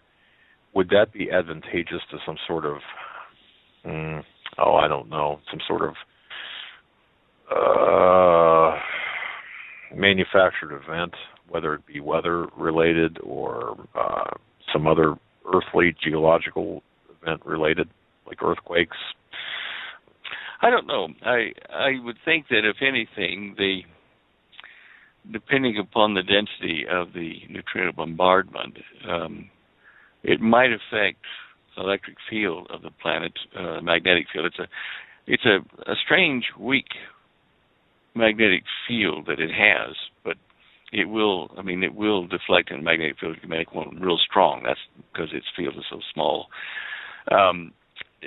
The problem with the standard model of the sun, which has been changed due to the neutrino shortfall years ago, it was studied by a guy named Bruno Pontecorvo back in 1957, which was the year before the 1958 International Geophysics year. And he was looking at oscillations of neutrinos and what that might produce. Now, you probably didn't know this when you were poking around with this, but Bruno Pontecorvo's work was looking at making an anti-gravity drive using neutrino oscillations. So, okay, yeah, no, that makes okay. So, okay, all right, yeah. I guess I don't know enough to ask the more salient questions or more intellectual questions beyond. There's something with to me. There's something about neutrinos that that perhaps might figure into some sort of equation down the road. I don't know. Look, everything fits in everything else. You can't make a change to anything in existence without affecting what's around it, down the stream somehow. It will change things. But this is the joy, I think, of discovery, is seeing how things interact, and if you push them past the limit, how it changes everything. It's kind of fun to experiment and be a scientist and discover what happens. Well, my lab, of course. But. Whoops. Yeah. Yep. Okay. Yeah. Glad I'm not your neighbor. Yeah. No. Did you ever? You probably never heard of Pro Hart, Professor Hart, who was a painter, an Australian painter, a very famous one. He was a bush painter, one of about 5 or 6 famous bush painters in Australia, and they each had their own style. Now, Pro adopted me kind of as a friend after I published the Cosmic Conspiracy book in Australia back in about 1979 or 80 when he made contact, and he lived out in the middle of the country in very desert type mining country, and he became famous, sold a lot of his paintings, and had a couple of Rolls Royces parked in the garage, and had a neighbor, not too far away, with his home close to him. And one of Pro's favorite research projects was rockets, and he didn't do it in a small way. He built himself a nice rocket, several feet tall, a nice one, and then ignited it. And it was supposed to go straight up and off and, crash out in the desert somewhere there. But as fate would have it, this thing went up and into his neighbor's living room, right through the roof.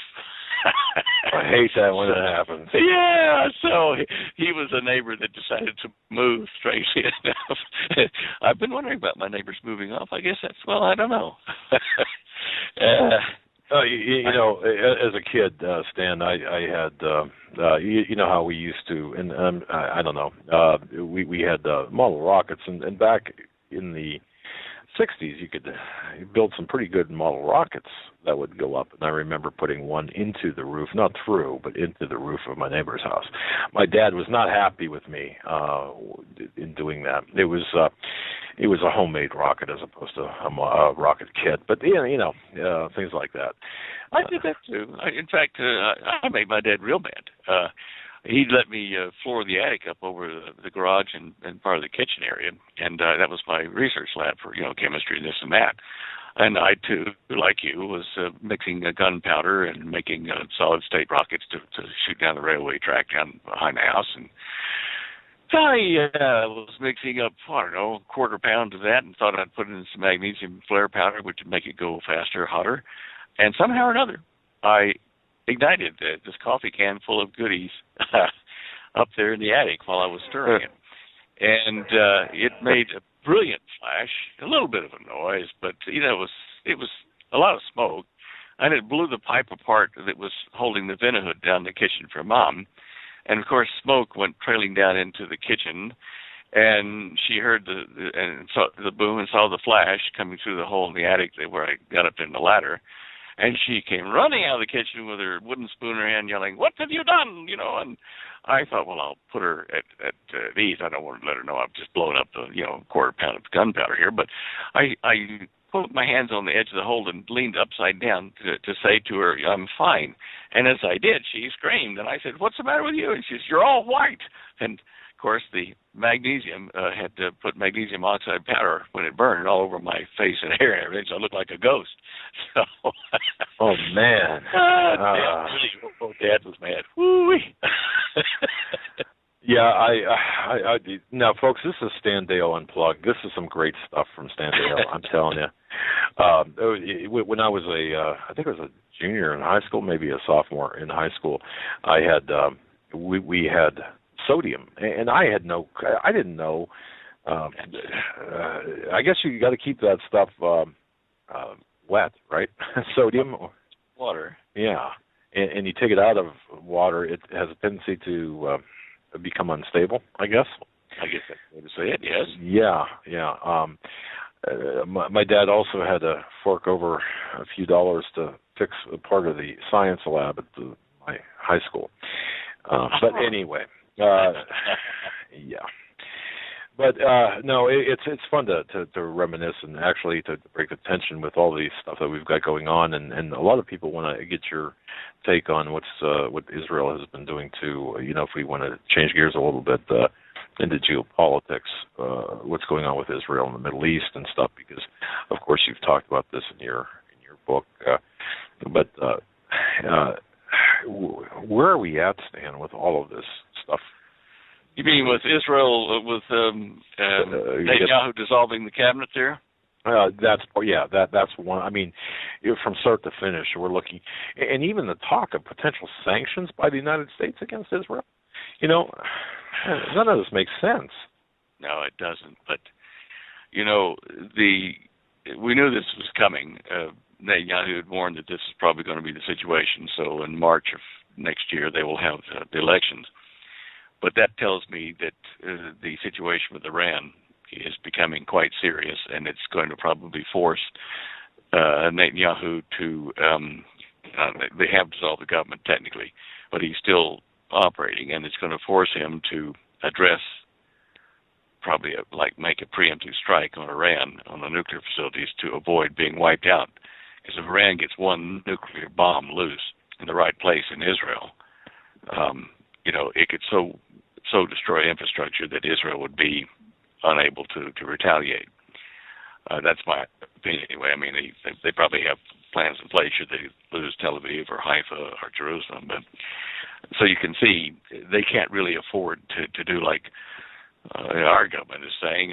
We'll wait until somebody actually hits us with a nuke before we strike back. The first strike scenario. That's ridiculous. That's crazy. If you know somebody's going to hit you in the nose, you don't let them do it. You block it and you knock the crud out of them. Well, that's what Israel's going to have to do because they are being threatened seriously by Iran and some other insurgents or terrorists in the area. There's a new guy. Oh, by the way, in that DVD I sent you, the second lecture or the second DVD is on Solomon. Yes. And now I brought to people's attention in the lecture that the scripture talks about the number of the base 66 is the number of a man, and when you track that number down, it's Solomon, King Solomon. In the Bible he received 666 talents of gold a year. Well, okay, so I'm saying that the Antichrist, as opposed to the false prophet, the Antichrist will have a name. It's a derivative of Solomon, and so in the lecture I talked about the guy I found who was leading not leading, he's in the leadership, probably second in command of al-Nusra, which is fighting ISIS, it wants to defeat the caliphate concept of Islam and make separate nations into a consortium so they can keep their own sovereignty. Anyway, I said, look at Sheikh Abu Suleiman, who is, rising to the forefront and uniting, the Muslims into this kind of an effort. And of course, he's fighting. He's a terrorist. And I said, but who is the Solomon of this time in the lecture? Who is Abu Suleiman? Keep your eyes open for guys with the name Solomon. Well, one of your listeners down in, I think he's in Victoria, Australia, emailed me a couple of days ago. He says, hey, I've been doing what you said and keeping a look at it. And he says, have a look at this guy. And he sent me details on a guy named Qasim Soleimani. It's in the Middle East. That's a derivative of Solomon. And this guy, I don't know how I missed seeing him, but Newsweek magazine has featured him as a great military mind, probably, if not the second leading military mind in the Middle East. He fought against the United States in Iraq and stayed free, and now then he's organizing an army over there, and what he's doing is going to change the face of the Middle East. I mean, you just got to see this guy. I mean, in fact, let me see here. I think on my show images page, I've got a link to it. Let me just get over there. You'll go to the show images page, the top row. There's two pictures in there. How he fought America, and now he's crushing ISIS. He's becoming a hero there, and he's using a small people. He's supporting the Kurds' cause. Same thing as Abu Suleiman was doing. But one of these two guys, and probably this guy is looking pretty good for it, is going to be the charmer that, gets people to follow him into forming that Arab kind of, confederation of Arab nations in the Middle East, and he just has all the characteristics that I would want for a guy that's going to be the Antichrist. He's a strong military leader, and so I want people to have a look at him. He's charismatic. Apparently, his men would follow him into fire. He's just really cool to the guys serving under him. He's a military mastermind, according to the Newsweek. Yeah, I was going to say the cover of Newsweek. It's my understanding that different covers for different countries or different continents, but this so and his name again is Qasim Soleimani. Like Solomon, Soleimani. Okay, Soleimani. Okay. Yeah. It's an upgrade to the name Solomon. I'm just trying to think. Israeli. He's of the Solomons, something like this. Soleimani. It's kind of focusing on that the name is focusing on a person with that name as being the Solomon, Soleimani, if I'm making that clear. I don't know, but anyway, he's a major general and in his forces over there, and I thank Adam down there in Australia. This is just really leading edge information as far as I'm concerned on identifying the Antichrist. I'm looking for connections between this guy now and who might be the false prophet, who will promote this guy's game and make contracts and negotiations with the nations on his behalf and run a world economy. It may still be Nimrod Novik. It may be someone else in the Vatican. I don't think so, but it could be. So watch this Qasim Soleimani. Okay. And put it on News Watch and Google, to alert you whenever his name is mentioned, and keep up with him because, he's a major general, and in the Iranian army, of the Guardians of the Islamic Revolution, and I think his major objective will be the same as Abu Suleiman, in that they will have a consortium of nations rather than one caliphate of all the nations formed into one government. It'll be like a United Nations of Muslims type thing, and I think he favors that viewpoint rather than the caliphate thing. Understood. Yeah, which and I can see that being more acceptable globally. I can see how that would play out. Yeah. Very interesting. Yeah, things are shaping up. I tell you what, if you don't know, haven't even been exposed to prophecy, you're probably just going to wake up in the mornings and say, "Oh, wow." There's another little thing too that may affect everybody here. The banking consortium are here in the world are pressing in the United States for a change to be made in the funding bill that the Congress is doing. They want a little rider put in there so that banks can invest in companies, and those companies can invest in derivatives, like puts and calls on shares rather than actual shares. They're derivatives.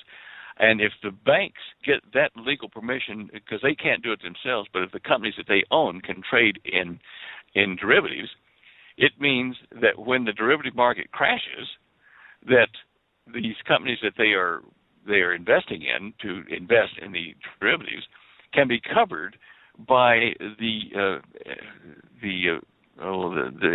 Federal Deposit FDIC guarantee, which means that the taxpayer, in the end, you and I, would pay the trillions of dollars lost in a collapse of the derivative market.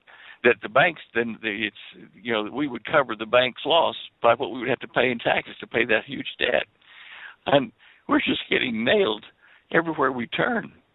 Man, it's us who will be paying the tab regardless, and it goes to the war in the middle class, and the eradication of the middle class serfs, and us versus the royalty, and that's how it's shaping up.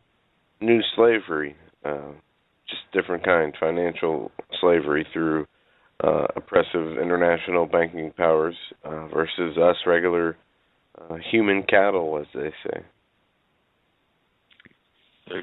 Yeah.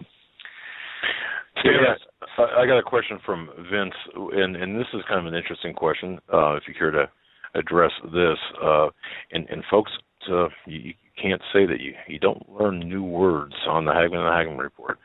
Perhaps you've heard of this word before. I have, and I know, Stan, you have as well. Geocentricity. All right. Your thoughts on geocentricity, and doesn't the Bible support this theory? And folks, for those who don't know what that is, very simply, the Earth, it's a theory that the Earth is the center of all things, the universe. I think it was postulated by Socrates or Aristotle or one of the Greek philosophers way back when. And he even explains gravity to some extent, that all things fall toward their natural, universal center, or the center of the universe. But Vince wants to know your thoughts on geocentricity, and does the Bible support this theory? Oh, wow. Well, I guess if you'd asked the Catholic Church during the Middle Ages, they'd have probably agreed until Copernicus came along. Told me, did postulate the geocentric universe. I just have not ever been able to accept the proofs that they put forward that everything, revolves around the Earth. They're just too much contrary, evidence. I'm sorry. I think I put that into the camp of the Flat Earth Society as well. Fair enough. And Vince, there you have it. And, as far as the Bible supporting that theory, I'd be kind of hard-pressed. I mean, my thoughts on that I'm a little hard-pressed to really find where in the Bible that where that would be supported in the Bible. But that's just me. Yeah, they're probably getting it out of the book of Genesis, I think. I'm just trying to remember what kind of deductive reasoning they applied to Genesis. There's something about that, but not enough to really sway my support. Anyway. Okay, I love this. Folks, this is the only show, I think, where we can have Stan talking about blowing up his attic and having his mother being upset, to discussions about solar activity and geocentricity and other issues. I mean, talk about a wide range of topics. My goodness. I love it. Yeah. Love it. It is. We're watching some things take place. We're watching the geopolitics in the Middle East, and Stan, in the final moments we've got. And I think right now, as we look toward 2015, and this is Kevin. Kevin sent me an email wanting to get your thoughts on the year 2015 and Shemitah, blood moons. If you think 2015 is going to be a defining year, event-wise. Well, look, certainly the Shemitah moons, the four blood moons, they have proved interesting. We've come through two of them this year, and then we're going through the final two in this grouping next year. Early next year for one, and later next year for the second. Next year, disregarding the Shemitah, disregarding that, just looking at current events worldwide, I can see that next year will be very problematic for the entire planet.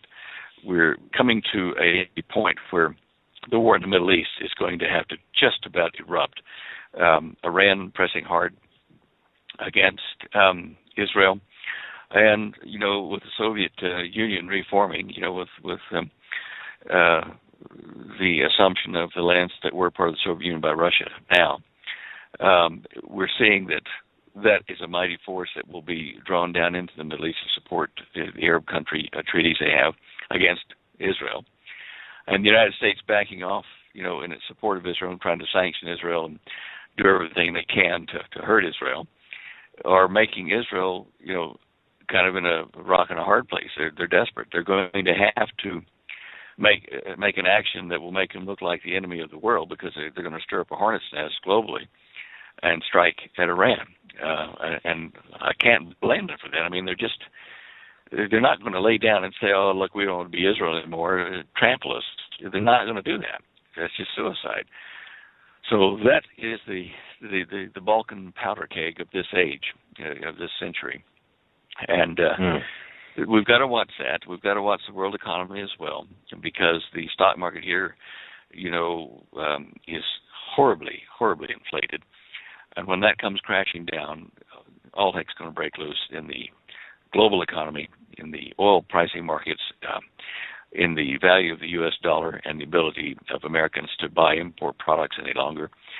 Everything is going to change, and I think 2015 may be the year we see these things happen in stages, leading up, of course, to the presidential election again, the 2016 election, which may give fuel to canceling elections in time of world and national crisis or something. I don't know. With this particular White House, it could be anything.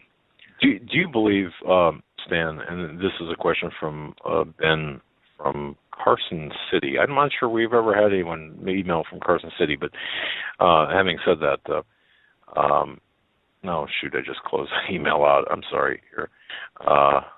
Okay, there we go. With respect to the elections and the current president, or the current renegade in chief, as I call him, Obama, do you feel there's going to be any disclosure, any type of alien disclosure? This from Ben from Carson City. Ben, I've been expecting that every year, and here we've gone until now and getting closer, but still no announcement. I think the announcement officially of alien presence here will have to attend a summit of major crises striking the planet all at once. Like, in other words, instead of having a pandemic threat this year and the next year an economic threat, and down the road a warfare threat, have them all come at once. Famine, economic collapse, nuclear war in the Middle East, civil disorder in the United States, revolution again, all these kind of things all coming at once, where the whole world is afraid. Everyone is afraid and looking for a solution. And at that point, I can see the alien card being played to offer a solution to bring order to the planet and to save everyone that will go with the New World Order that they will set up. And, of course, they being what the Bible would mention as Satan and the fallen ones, who are here now, I'm pretty sure. And I see that could very well happen sometime next year. It's gotten worse and worse every year. It's like Jesus said, it's like the birth pangs of a woman. she'll start to get the Braxton Hicks contractions, and then they'll group up into bigger and bigger groups of contractions, and you'll think, it's going to start now. No, and it'll back off. And that's what we've been like for the last few years around here anyway, saying, well, this looks like it could be the year because things are at a crescendo. They've never been at this before. So whether we've got another year after 2015, I don't know, but I'd say it is very close. I totally agree with you on that. 2015, I think, is going to be a real key year with the economy, and that's based somewhat on, considering Shemitah and the utterances and positions of Rabbi Jonathan Kahn and others. But so I'm looking at 2015 as being extremely interesting, to say the least, economic-wise, economic speaking. So interesting. Yeah. Stan, is there anything that we need to cover, Stan, that we haven't? That you think we need to punch home? No, I think we've pretty well hit this week's topics, and I thank the listeners for sending in those questions and the ones I've gotten here as well from them, and I hope we've answered them satisfactorily. Very well, and I would urge everyone, you folks, if you want a great stocking stuffer, great present for your holidays, Christmas, whatever it might be, I would urge everyone, just based on our review alone, if that means anything, and hopefully it does, Lectures and Interviews of Stan Deyo, Volume 1. What a terrific, information-packed DVD series. Thank you so much for that, Stan. Thank you, guys. All right, brother. Merry Take Christmas. care. A little bit early. Yeah. Bye-bye. Talk to you soon. Yeah. All right. With that, we're going to go to the top of the hour break. Over this, Jonathan Gruber. Folks, if you have not seen the C-SPAN video, and Joe is here in the studio here. Boy, I'll tell you what, he's got it bad. He's congested and not feeling well. So I'm going to be doing some heavy lifting for him. But one of the things that really got me on fire today was watching not just that clip from C-SPAN, not just that clip from Representative Cynthia Loomis from Wyoming about her husband. No, that's bad. But let me tell you something. If you watch the complete hearing, that's what you need to do. You've got to watch the complete hearing. And let me just explain this. If you watch the entire hearing, what you are going to find, and I believe this to be true, I suspect that this Gruber character, and I heard this on Fox News, and I went back and I listened to some of the questioning by the committee. Gruber, by the way, is a professor, an economics professor at MIT. He may have exposed MIT as a participant in fraud as well as himself. Now, I find it very interesting, folks, that Gruber refused. Now, I'm not saying I'm going to say he refused. He refused to. What's that? I have the audio. But you don't have the audio where he refused, where he kept saying he's going to have to. The question. Okay, here's the deal. Gruber repeatedly refuses to disclose how much he earned in taxpayer dollars. It's a 4-minute audio. Yeah, please, folks. If you've got that audio, let's upload it. Listen to this questioning. I'm not sure if this is the one from the gentleman from Ohio or I think so. From ISA. Okay. All right. Listen to this, and listen to the hubris in this twit's voice. As I understand from my counsel, I'm required federal payment. I'm not asking what you disclose. I'm asking you a question. Give me a dollar amount. How much were you paid? The American taxpayer would like to know how much they paid you to deceive them and then got made fun of by the very dollars that they paid you to make fun of them. They'd like to know that. So how much were you paid?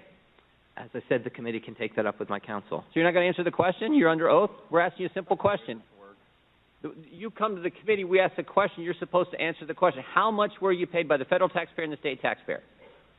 As I said, the committee can take that with my counsel. I'd be happy to provide whatever. All right, I got one other. The gentleman suspend for a moment.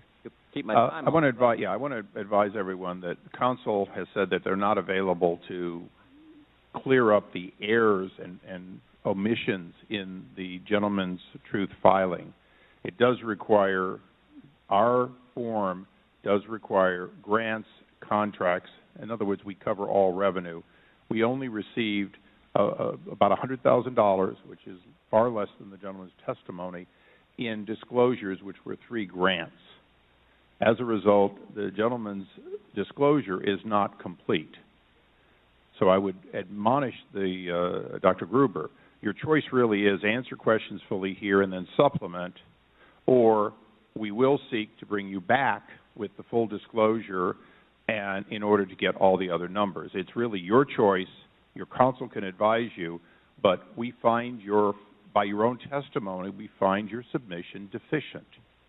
And your counsel is ill-advised to say that it is sufficient because it only includes grants, and you have contracts, and you've admitted under oath that you have contracts. So those are not listed, and you are deficient. Again, this is our last hearing. If I don't have to recess and come back again, I would like to not have to recess and come back again. So please do not make this drag on longer. If you can give answers to the best of your recollection, and we will accept an amendment, if that's the case, an addendum at a later date. But the gentleman is entitled to have all questions to the best of your knowledge answered. You took an oath saying you would tell the truth, the whole truth, not the truth and only what your counsel says is going to be discussed. It is all questions, all answers. And if Mr. Cummings were sitting in this chair or anyone else, we could expect no less. Mr. Cummings. Mr. Chairman, I think his counsel is talking to him. Why don't we give him a second? We'll pause.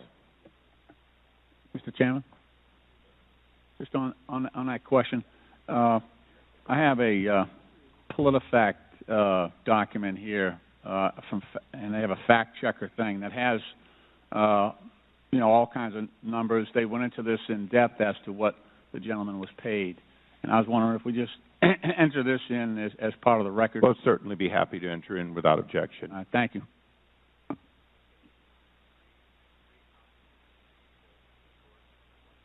Is that still going? Is that over? The gentleman for Ohio may continue. Okay. And I'd ask unanimous consent to have additional 30 seconds without objection. Well, I think I have a question on the table to Mr. Gruber. I'm waiting for his answer. I was informed that I should report all federal monies received through grants or contracts for this fiscal year and the previous 2 fiscal years. I did that. I've received no federal contract. I don't care what you were informed, Mr. Gruber. I care about what I'm asking you. And what I'm asking you is how much money did the taxpayers, state or federal, pay you to have you then lie to them? That's what I want to know. Over this fiscal year and the previous 2 fiscal years? No. Total. I mean, look. This is this has been a 5-year ordeal with this law. We want to know how much you got from the taxpayer and then made fun of him after you got the money and lied to him. I don't recall the total. Well, we want that information as quick as we can. Let me switch gears and Mr. All right. I hope everyone heard that, and I hope everyone takes the time. If you go to HagmannHagmann.com, click on the link to the C-SPAN audio, watch the full audio, because it is so telling. It not only Gruber, but the female component there, I don't have her name right off the top here, that's seated with Gruber. These 2 individuals, in my view, everything that is wrong in this country in terms of it's crony capitalism. It's not capitalism. It's kleptocracy, I believe. Some have called it crony capitalism. Gruber refused to answer how much he got paid to the hearing, the Oversight and Government Reform Committee hearing. He refused. He flat out said, no, I'm not going to answer that, basically. He said, I don't recall. He got at least $2.5 million from one contract, or one, maybe I should clarify that, one set of contracts. Now, this is, again, over a period of time. He also worked many states. I think 8 different states. He had contracts with other states with respect to the Affordable Health Care Act, including, but not limited to, of course, Massachusetts, and that goes to Romney when he was governor. Gruber was instrumental in helping Massachusetts build its health care overhaul back from I think it was 2003 to 2006. That was called Romney Care.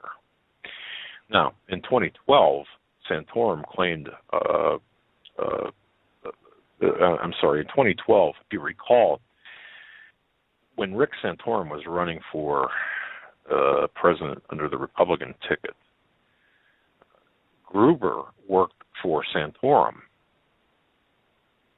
Now just let that sit in there for a second. So this guy is working both sides of the aisle. He's working, and it's becoming clear that this is nothing more than a confiscation of wealth.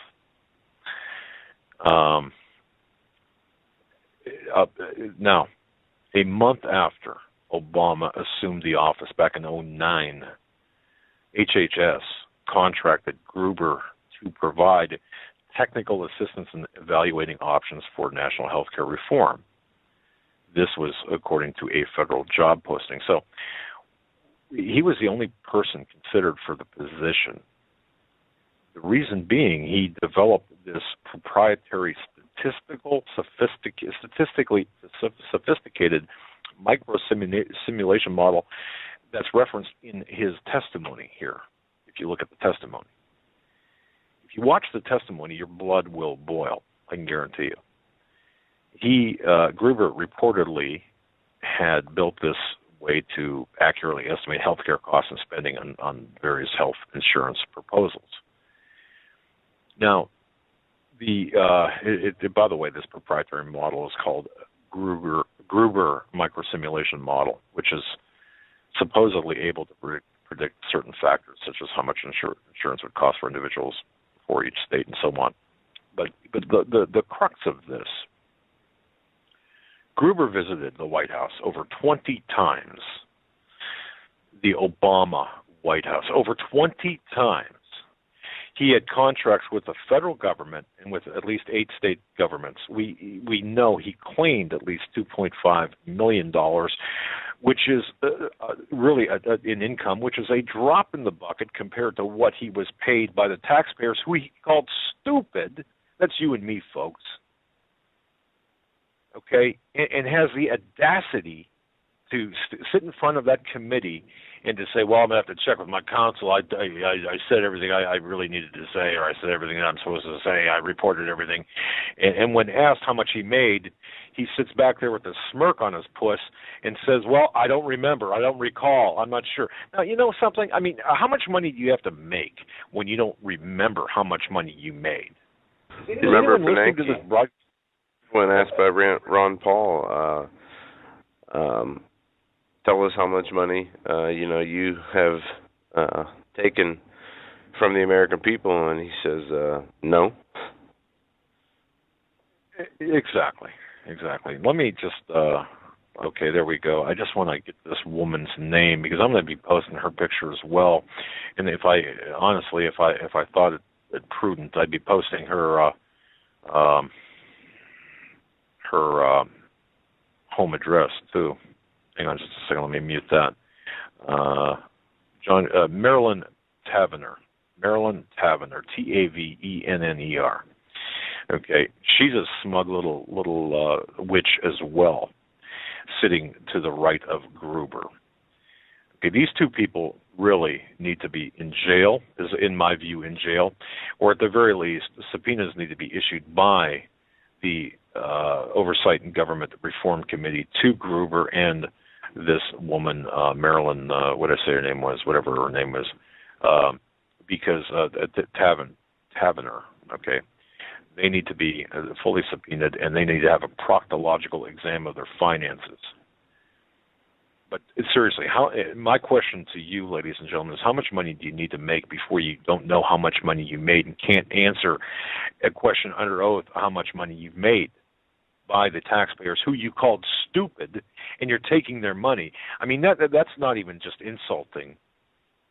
Well, that's all of insulting, but that's the political hubris in which we find ourselves in today. That is at the center of the Affordable Care Act. Now, I'll tell you this.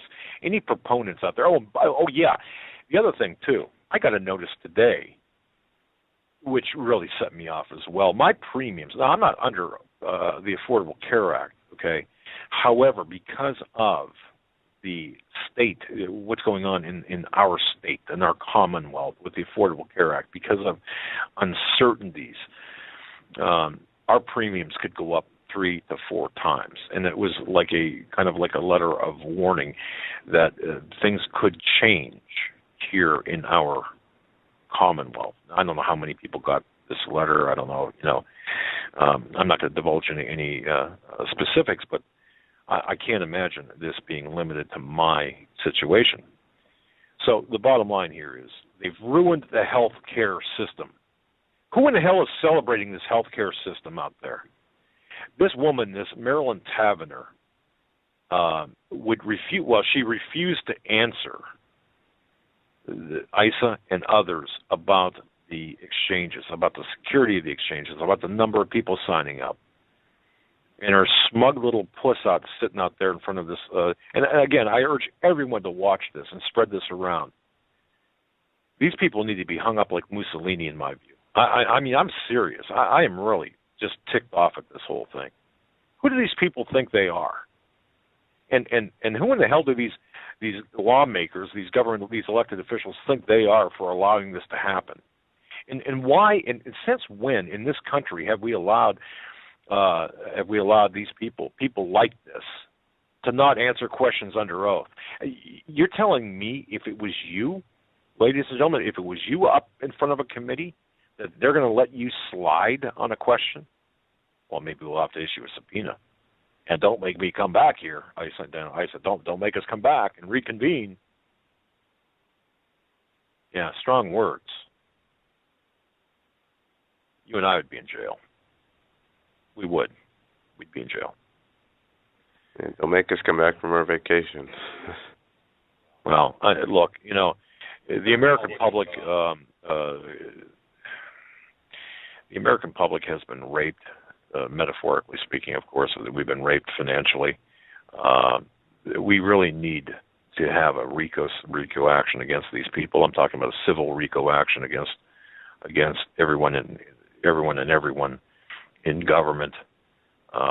This government consultant by the name of John Gruber needs to be put under a microscope. Obama, Jarrett, every person in the White House needs to be put before some sort of oversight committee, and effective committee. Turn that guy from Ohio loose on these people. I like that guy. But the bottom line is this, folks. We are in a time period, and I'm sorry for the rant if that's what you think of it as. This is not a rant. This is a time for action. This is a call to action. This is a call for people to stop, to get off their couch, get away from their keyboards, and to rise up and say, no, we're not going to do this anymore. We're not going to play. You want us to play? No, we're not going to play. What are they going to do if everyone decides not to cooperate with the Affordable Care Act?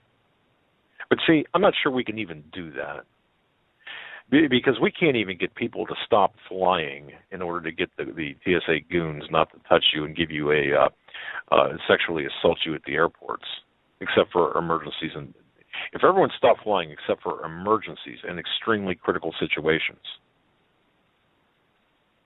or at the very least, if you're unwilling to do that, then if everyone said, "Don't touch me" at the airport, kind of like I can't breathe, or don't hands up, don't shoot kind of thing. If we all, if we all did that at the airports and said, "No, you're not going to touch me," these people, these goons, this Nazi-like mentality, they'd back down. You know why? Because they are wimps. They have no guts. They're just sniveling little worms following orders. And that following orders defense is not going to hold up in a court of law. You want to take some calls, Jim? No, here. What do you want to do? I mean, we got some news items to go over, but if you want to take some calls, that way let some other people vent if they want to. All right, let's go to area code 480 first. We're coming to you now. You're live on the Hagmann and Hagmann Report. Hello, Doug and Joe. Good evening. Can Hey, you hear me? What's up? Yeah, we can. Yeah, okay. This is Kevin. same Kevin that the conference, and I called to say that I had a question for Stan, but I guess he's not there now, so I can't ask him, right? But No, but I'm sure if you email Stan from his website, he'll be more than happy to answer your question for you, Kevin. I remember you from the conference, and I believe I do. Okay. But yeah, Stan will certainly, when he's got time to respond back to you, I'm sure he'll do that. You have any thoughts on what's going on elsewise? I do. On a general note, I just want to say I think you guys are right on the mark with everything that you have said, and from everything that I've read in the papers and on the internet, that the guys that you have on your shows and the information that you have told us, the listeners, has been right on the mark with everything that's been going on. And you have opened up my eyes and opened up a lot of people's eyes, and I think that's a really great thing. And I want to commend you guys for doing that, and I want to thank you. And I want to agree with everything that you said so far. That is what is going down isn't all an accident, or it's been planned. I think everything that's happening is all been planned by the elite. I do as well. I think we're coming to that point in time where there's a convergence of events that are forming, and I think this is what the elite, the Illuminati, have been preparing for some time, and I'm convinced of that. And as we're looking at 2015 opening up with a Super Bowl halftime performance by Katy Perry, obviously the queen of the occult, at least in my view, the queen of the occult. That's no accident. What is that going to usher in for us in 2015? You've got the blood moons, the Shemitah year. You've got all of these things coming to a head in 2015. So I think we've got if 2015 is not going to be a pivotal, a hinge moment in history, it's certainly going to usher in that time that we have to really watch. So, Kevin, God bless you, my friend. Okay, God bless you guys too, and thank you very much for having me on. Sure, thank you, brother. Before we take another call, I just want to say this. There's this poll floating around out there, not a poll, but a quiz, especially on liberal sites, progressive sites. Are you a Nazi? It's a 10-question quiz for conservatives. The author is some random Morris. I don't know which website it appears on. I wouldn't give it out if I did.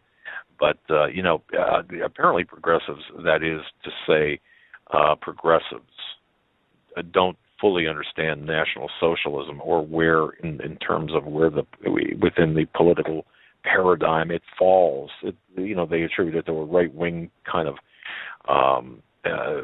paradigm. Well, look, really, is that what you want to do? No, liberalism stems down back to progressivism, and it's not in order to make things better, it's to progress things. Once we get to the point in a government where progressivism is the main foundation, you're getting close to the end or the breakdown of society, historically. Very true. Thank you for saying that. Like an example, ancient Rome, when they started giving away corn and bread, was the beginning of the start of the welfare system. They started to, put the people in a state of dependence in a way, so that it could be taken away and the collapse could be harder. Same thing we see here in America. They've created a huge system of dependence in order to be able to remove it, where people will have nothing to rely on and will be so very in a position where, if they have not taken other measures to stock up on foods and stock up on supplies, that they will be in the streets, fighting each other for this. And if people would, and especially people out there, I was talking with Ted Broder earlier today, And just think out there, how many people do you think in America are sitting on about $10 million? Just sitting sitting in a bank. There's got to be at least 10,000 people, I'd say. Well, I wouldn't know, but okay. No, I get what you're saying. Go on. If those people were to take half that money that they are sitting on, and sitting on in weight of a collapse, thinking that whatever kind of money they have can get them out of this collapse, if they were to take half of that and apply it to helping people today, preparing people today to where a community already has, if there was a societal breakdown, say an EMP, you could have your community, enough food for your community and water, so there would not be these fights against the civilians amongst themselves. They could all have the resources available to sustain themselves while instantly being able to start over again a community that is productive.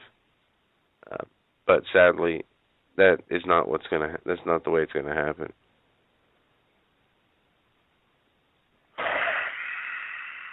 Yeah, that's all I can do is sigh. Okay, that's all I can do is sigh, because you're absolutely correct. Going back to that quiz, 10 question quiz, this Randa Morris, I don't know if that's a male or female. What's a Randa? But having said that, the questions are just bizarre, loaded questions. For example, one of the questions: do you believe? Let's see here. Wait a minute. Where is that one? Number 7. Do you want to do away with the separation of church and state? No, because there is no separation. Yeah, I mean, when did you just stop beating your wife? Okay, I mean that's the kind of question that is. And that's the way these are loaded questions. Like, do you oppose feminism? You know what, folks? I personally oppose feminism. If you can, okay, I do. I oppose feminism.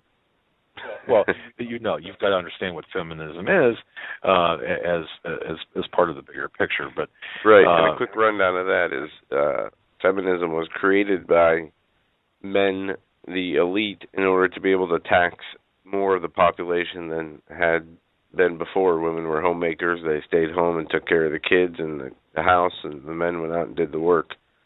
The goal of feminism was to get the women of the households to work also, so the other half of the population could be taxed.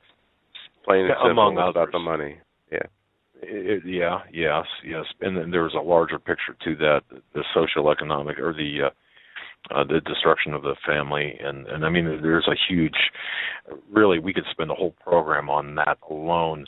And then question number 6, and I just cringed when I read this: is do you support the right of citizens to keep and bear arms? And then parenthetically, this Randa adds, no, Nazis do not support taking guns away, contrary to right-wing, and I'm not going to say the word, but it's BS, okay?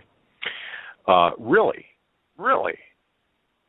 Wow. Where's that in the is this what they're teaching in history? That Nazis don't support taking guns away? That's news to me. Wasn't there a gun confiscation registration and then confiscation in Nazi Germany during the 1930s? Or wait, well, those were the German Nazis. You have to make a distinction between the Nazis were the high-level Nazis were taken over to America and founded and helped continue our space program and what the Nazis did. Perfect example is in Afghanistan. Taking over the land to increase the creation of opium through the poppy fields and make black money for the CIA, which was started by Nazis. Points well taken, Joe. Yeah, it just amazes me that people are okay with Muslims in the National Cathedral. People are okay with this Muslim in this Muslim virus that we have, this Muslim epidemic of across the United States, where sedition and treason is being taught. during Friday's sermons in the Council on American Islamic Relations, part and parcel to the Holy Land Foundation, part and parcel to the Muslim Brotherhood, who are terrorists, but people don't see the connections, right? That's okay, because we do that. We embrace that multicultural Islamic terrorist crap. Meanwhile, we call, for example, the National Prayer Breakfast and the Judeo-Christian Principles of America stealth theocracy. And, of course, we call for separation of church and state. This country was founded upon Judeo-Christian principles, and I will argue that point with anyone who wants to argue that point, and I'll cite specific examples. But the bottom line here is this country is being overtaken by this mentality of morons. And these morons are stemming from the liberal, progressive, Marxist, communist, yes, I know the difference, fascist side of the aisle. And is it Republicans or Democrats? No, it's both. It's a royalty versus the serf mentality. It's it's a globalist mentality versus everyone else. It's the people who are in power to enrich themselves. It's amazing. If we can go back to, just very quickly here, we can go back to a time when Obama in 2012 was talking his way, and a lot of people would not know this, but when Obama was, it was in February of 2012, Obama was in the Pacific Northwest. He was hosting or being hosted at this dinner speech, for lack of a better word. And in this room, to get in this dinner, you only had to pay $17,900 per ticket. It was a fundraiser for Obama's reelection campaign. Yeah, $17,900, just, so you could be a part of this dinner.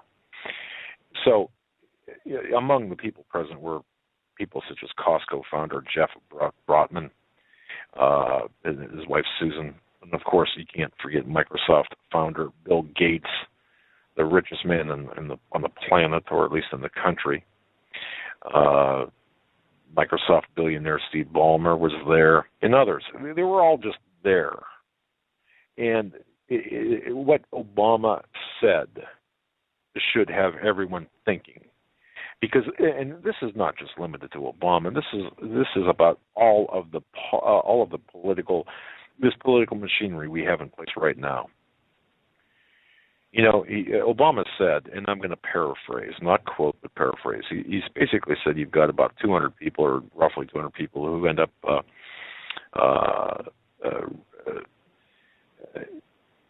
you've got about 200 people deciding the elections, the presidential elections, roughly 200 people. And when he was at that fundraiser in the Pacific Northwest, I think it was in Seattle or a suburb of Seattle, he had, after the press left, he had made a statement, and this was cited by several people.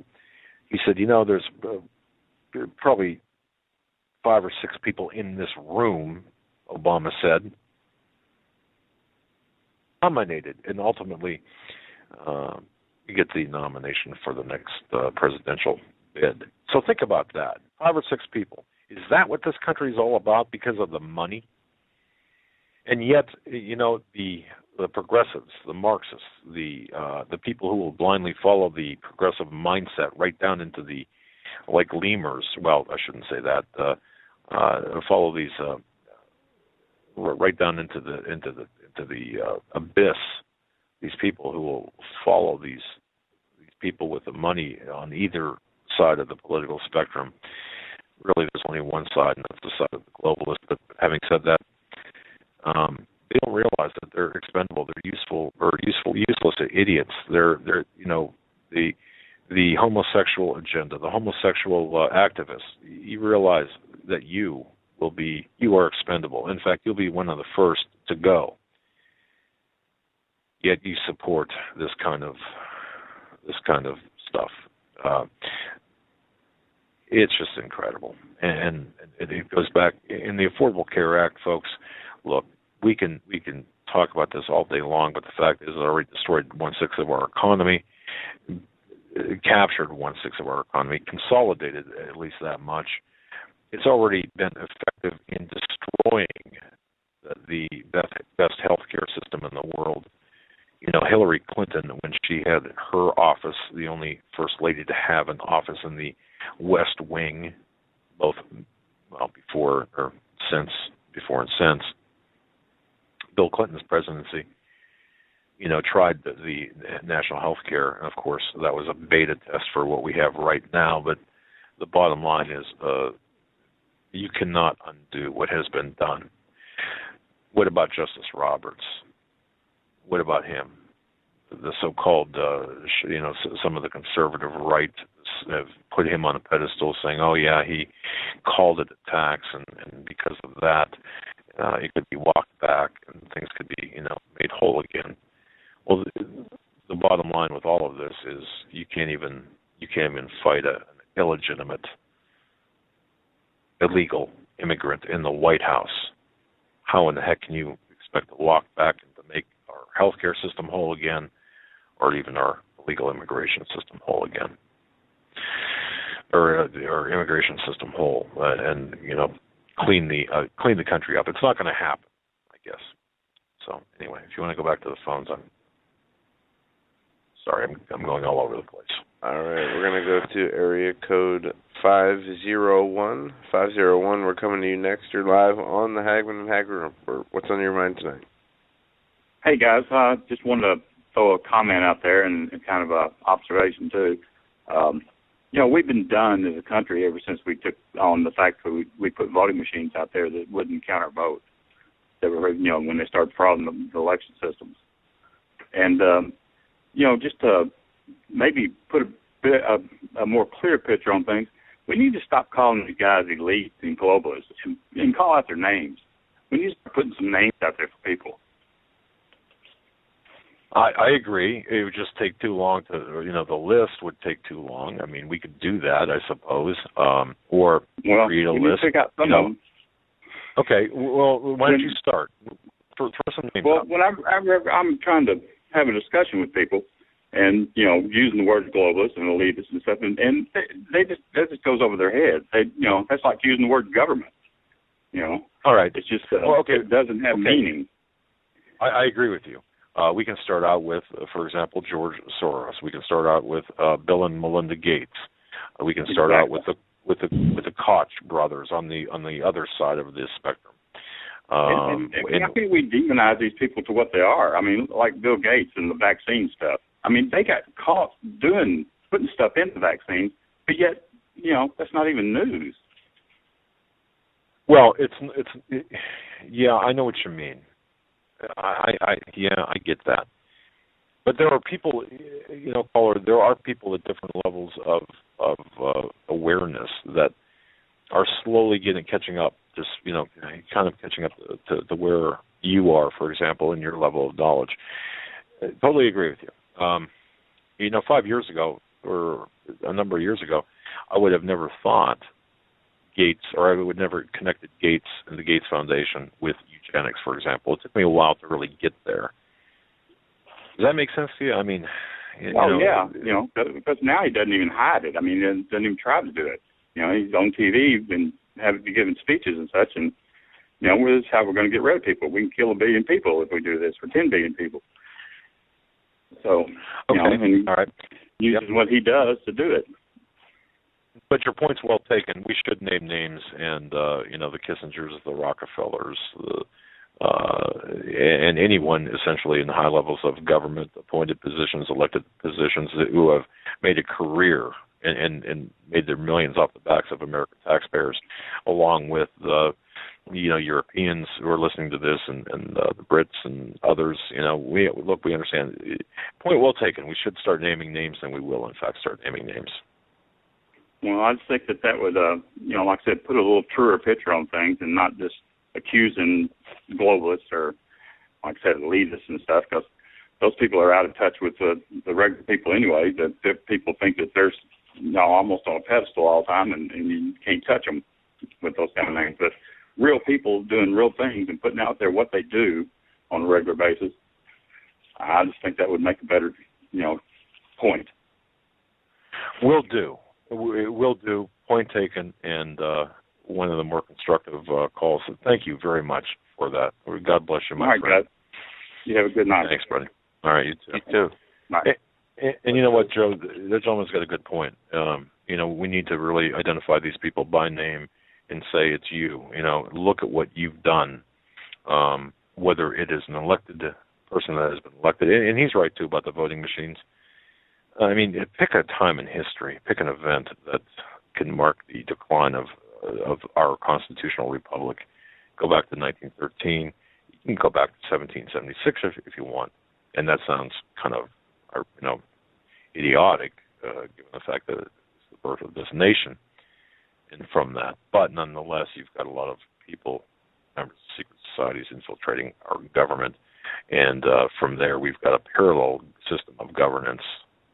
By the way, L.A. Marzulli, yes, on the History Channel, I wanted to mention that. I think it's 10 o'clock. It's over now. They'll be replaying that throughout the night.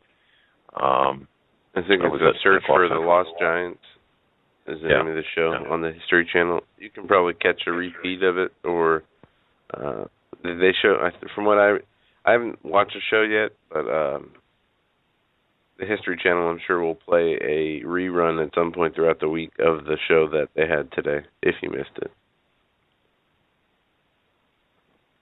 Gotcha. All right. Well, gotcha. let's take a phone call. I was distracted there for a moment. We got 8 minutes left. Let's go to the phones, and I'm not sure if this is an international caller. Maybe country code 50. International caller. That's me? I don't know. That's you. Go ahead, sir. Hello. Good evening. Hello. Can you hear me? Yeah, can you hear us? Yes, I can hear you. Okay. It's Bob in Guatemala. Hi, Bob. Hey, Doug, about that National Cathedral thing. I got a different take on that than you have. Just then think about it just a minute. I'm on your side, okay? Let's start out. Okay. Let's preface this with that. Oh, boy. Okay. That building is not a church. It's a building. And, hey, when did the Muslims want to go to a church or a church building even? They're changing their ways all of a sudden. Why didn't they have it at a mosque someplace? They can't contaminate something that's not really a church, because a church is you and me and what we have here every night. Okay?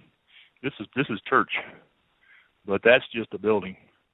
And I did some research on it, and I could send you the link and stuff, but the cornerstone was actually laid with the Masonic, by the Masons, and their corn and oil ceremony that they do for all the other big buildings in the D.C.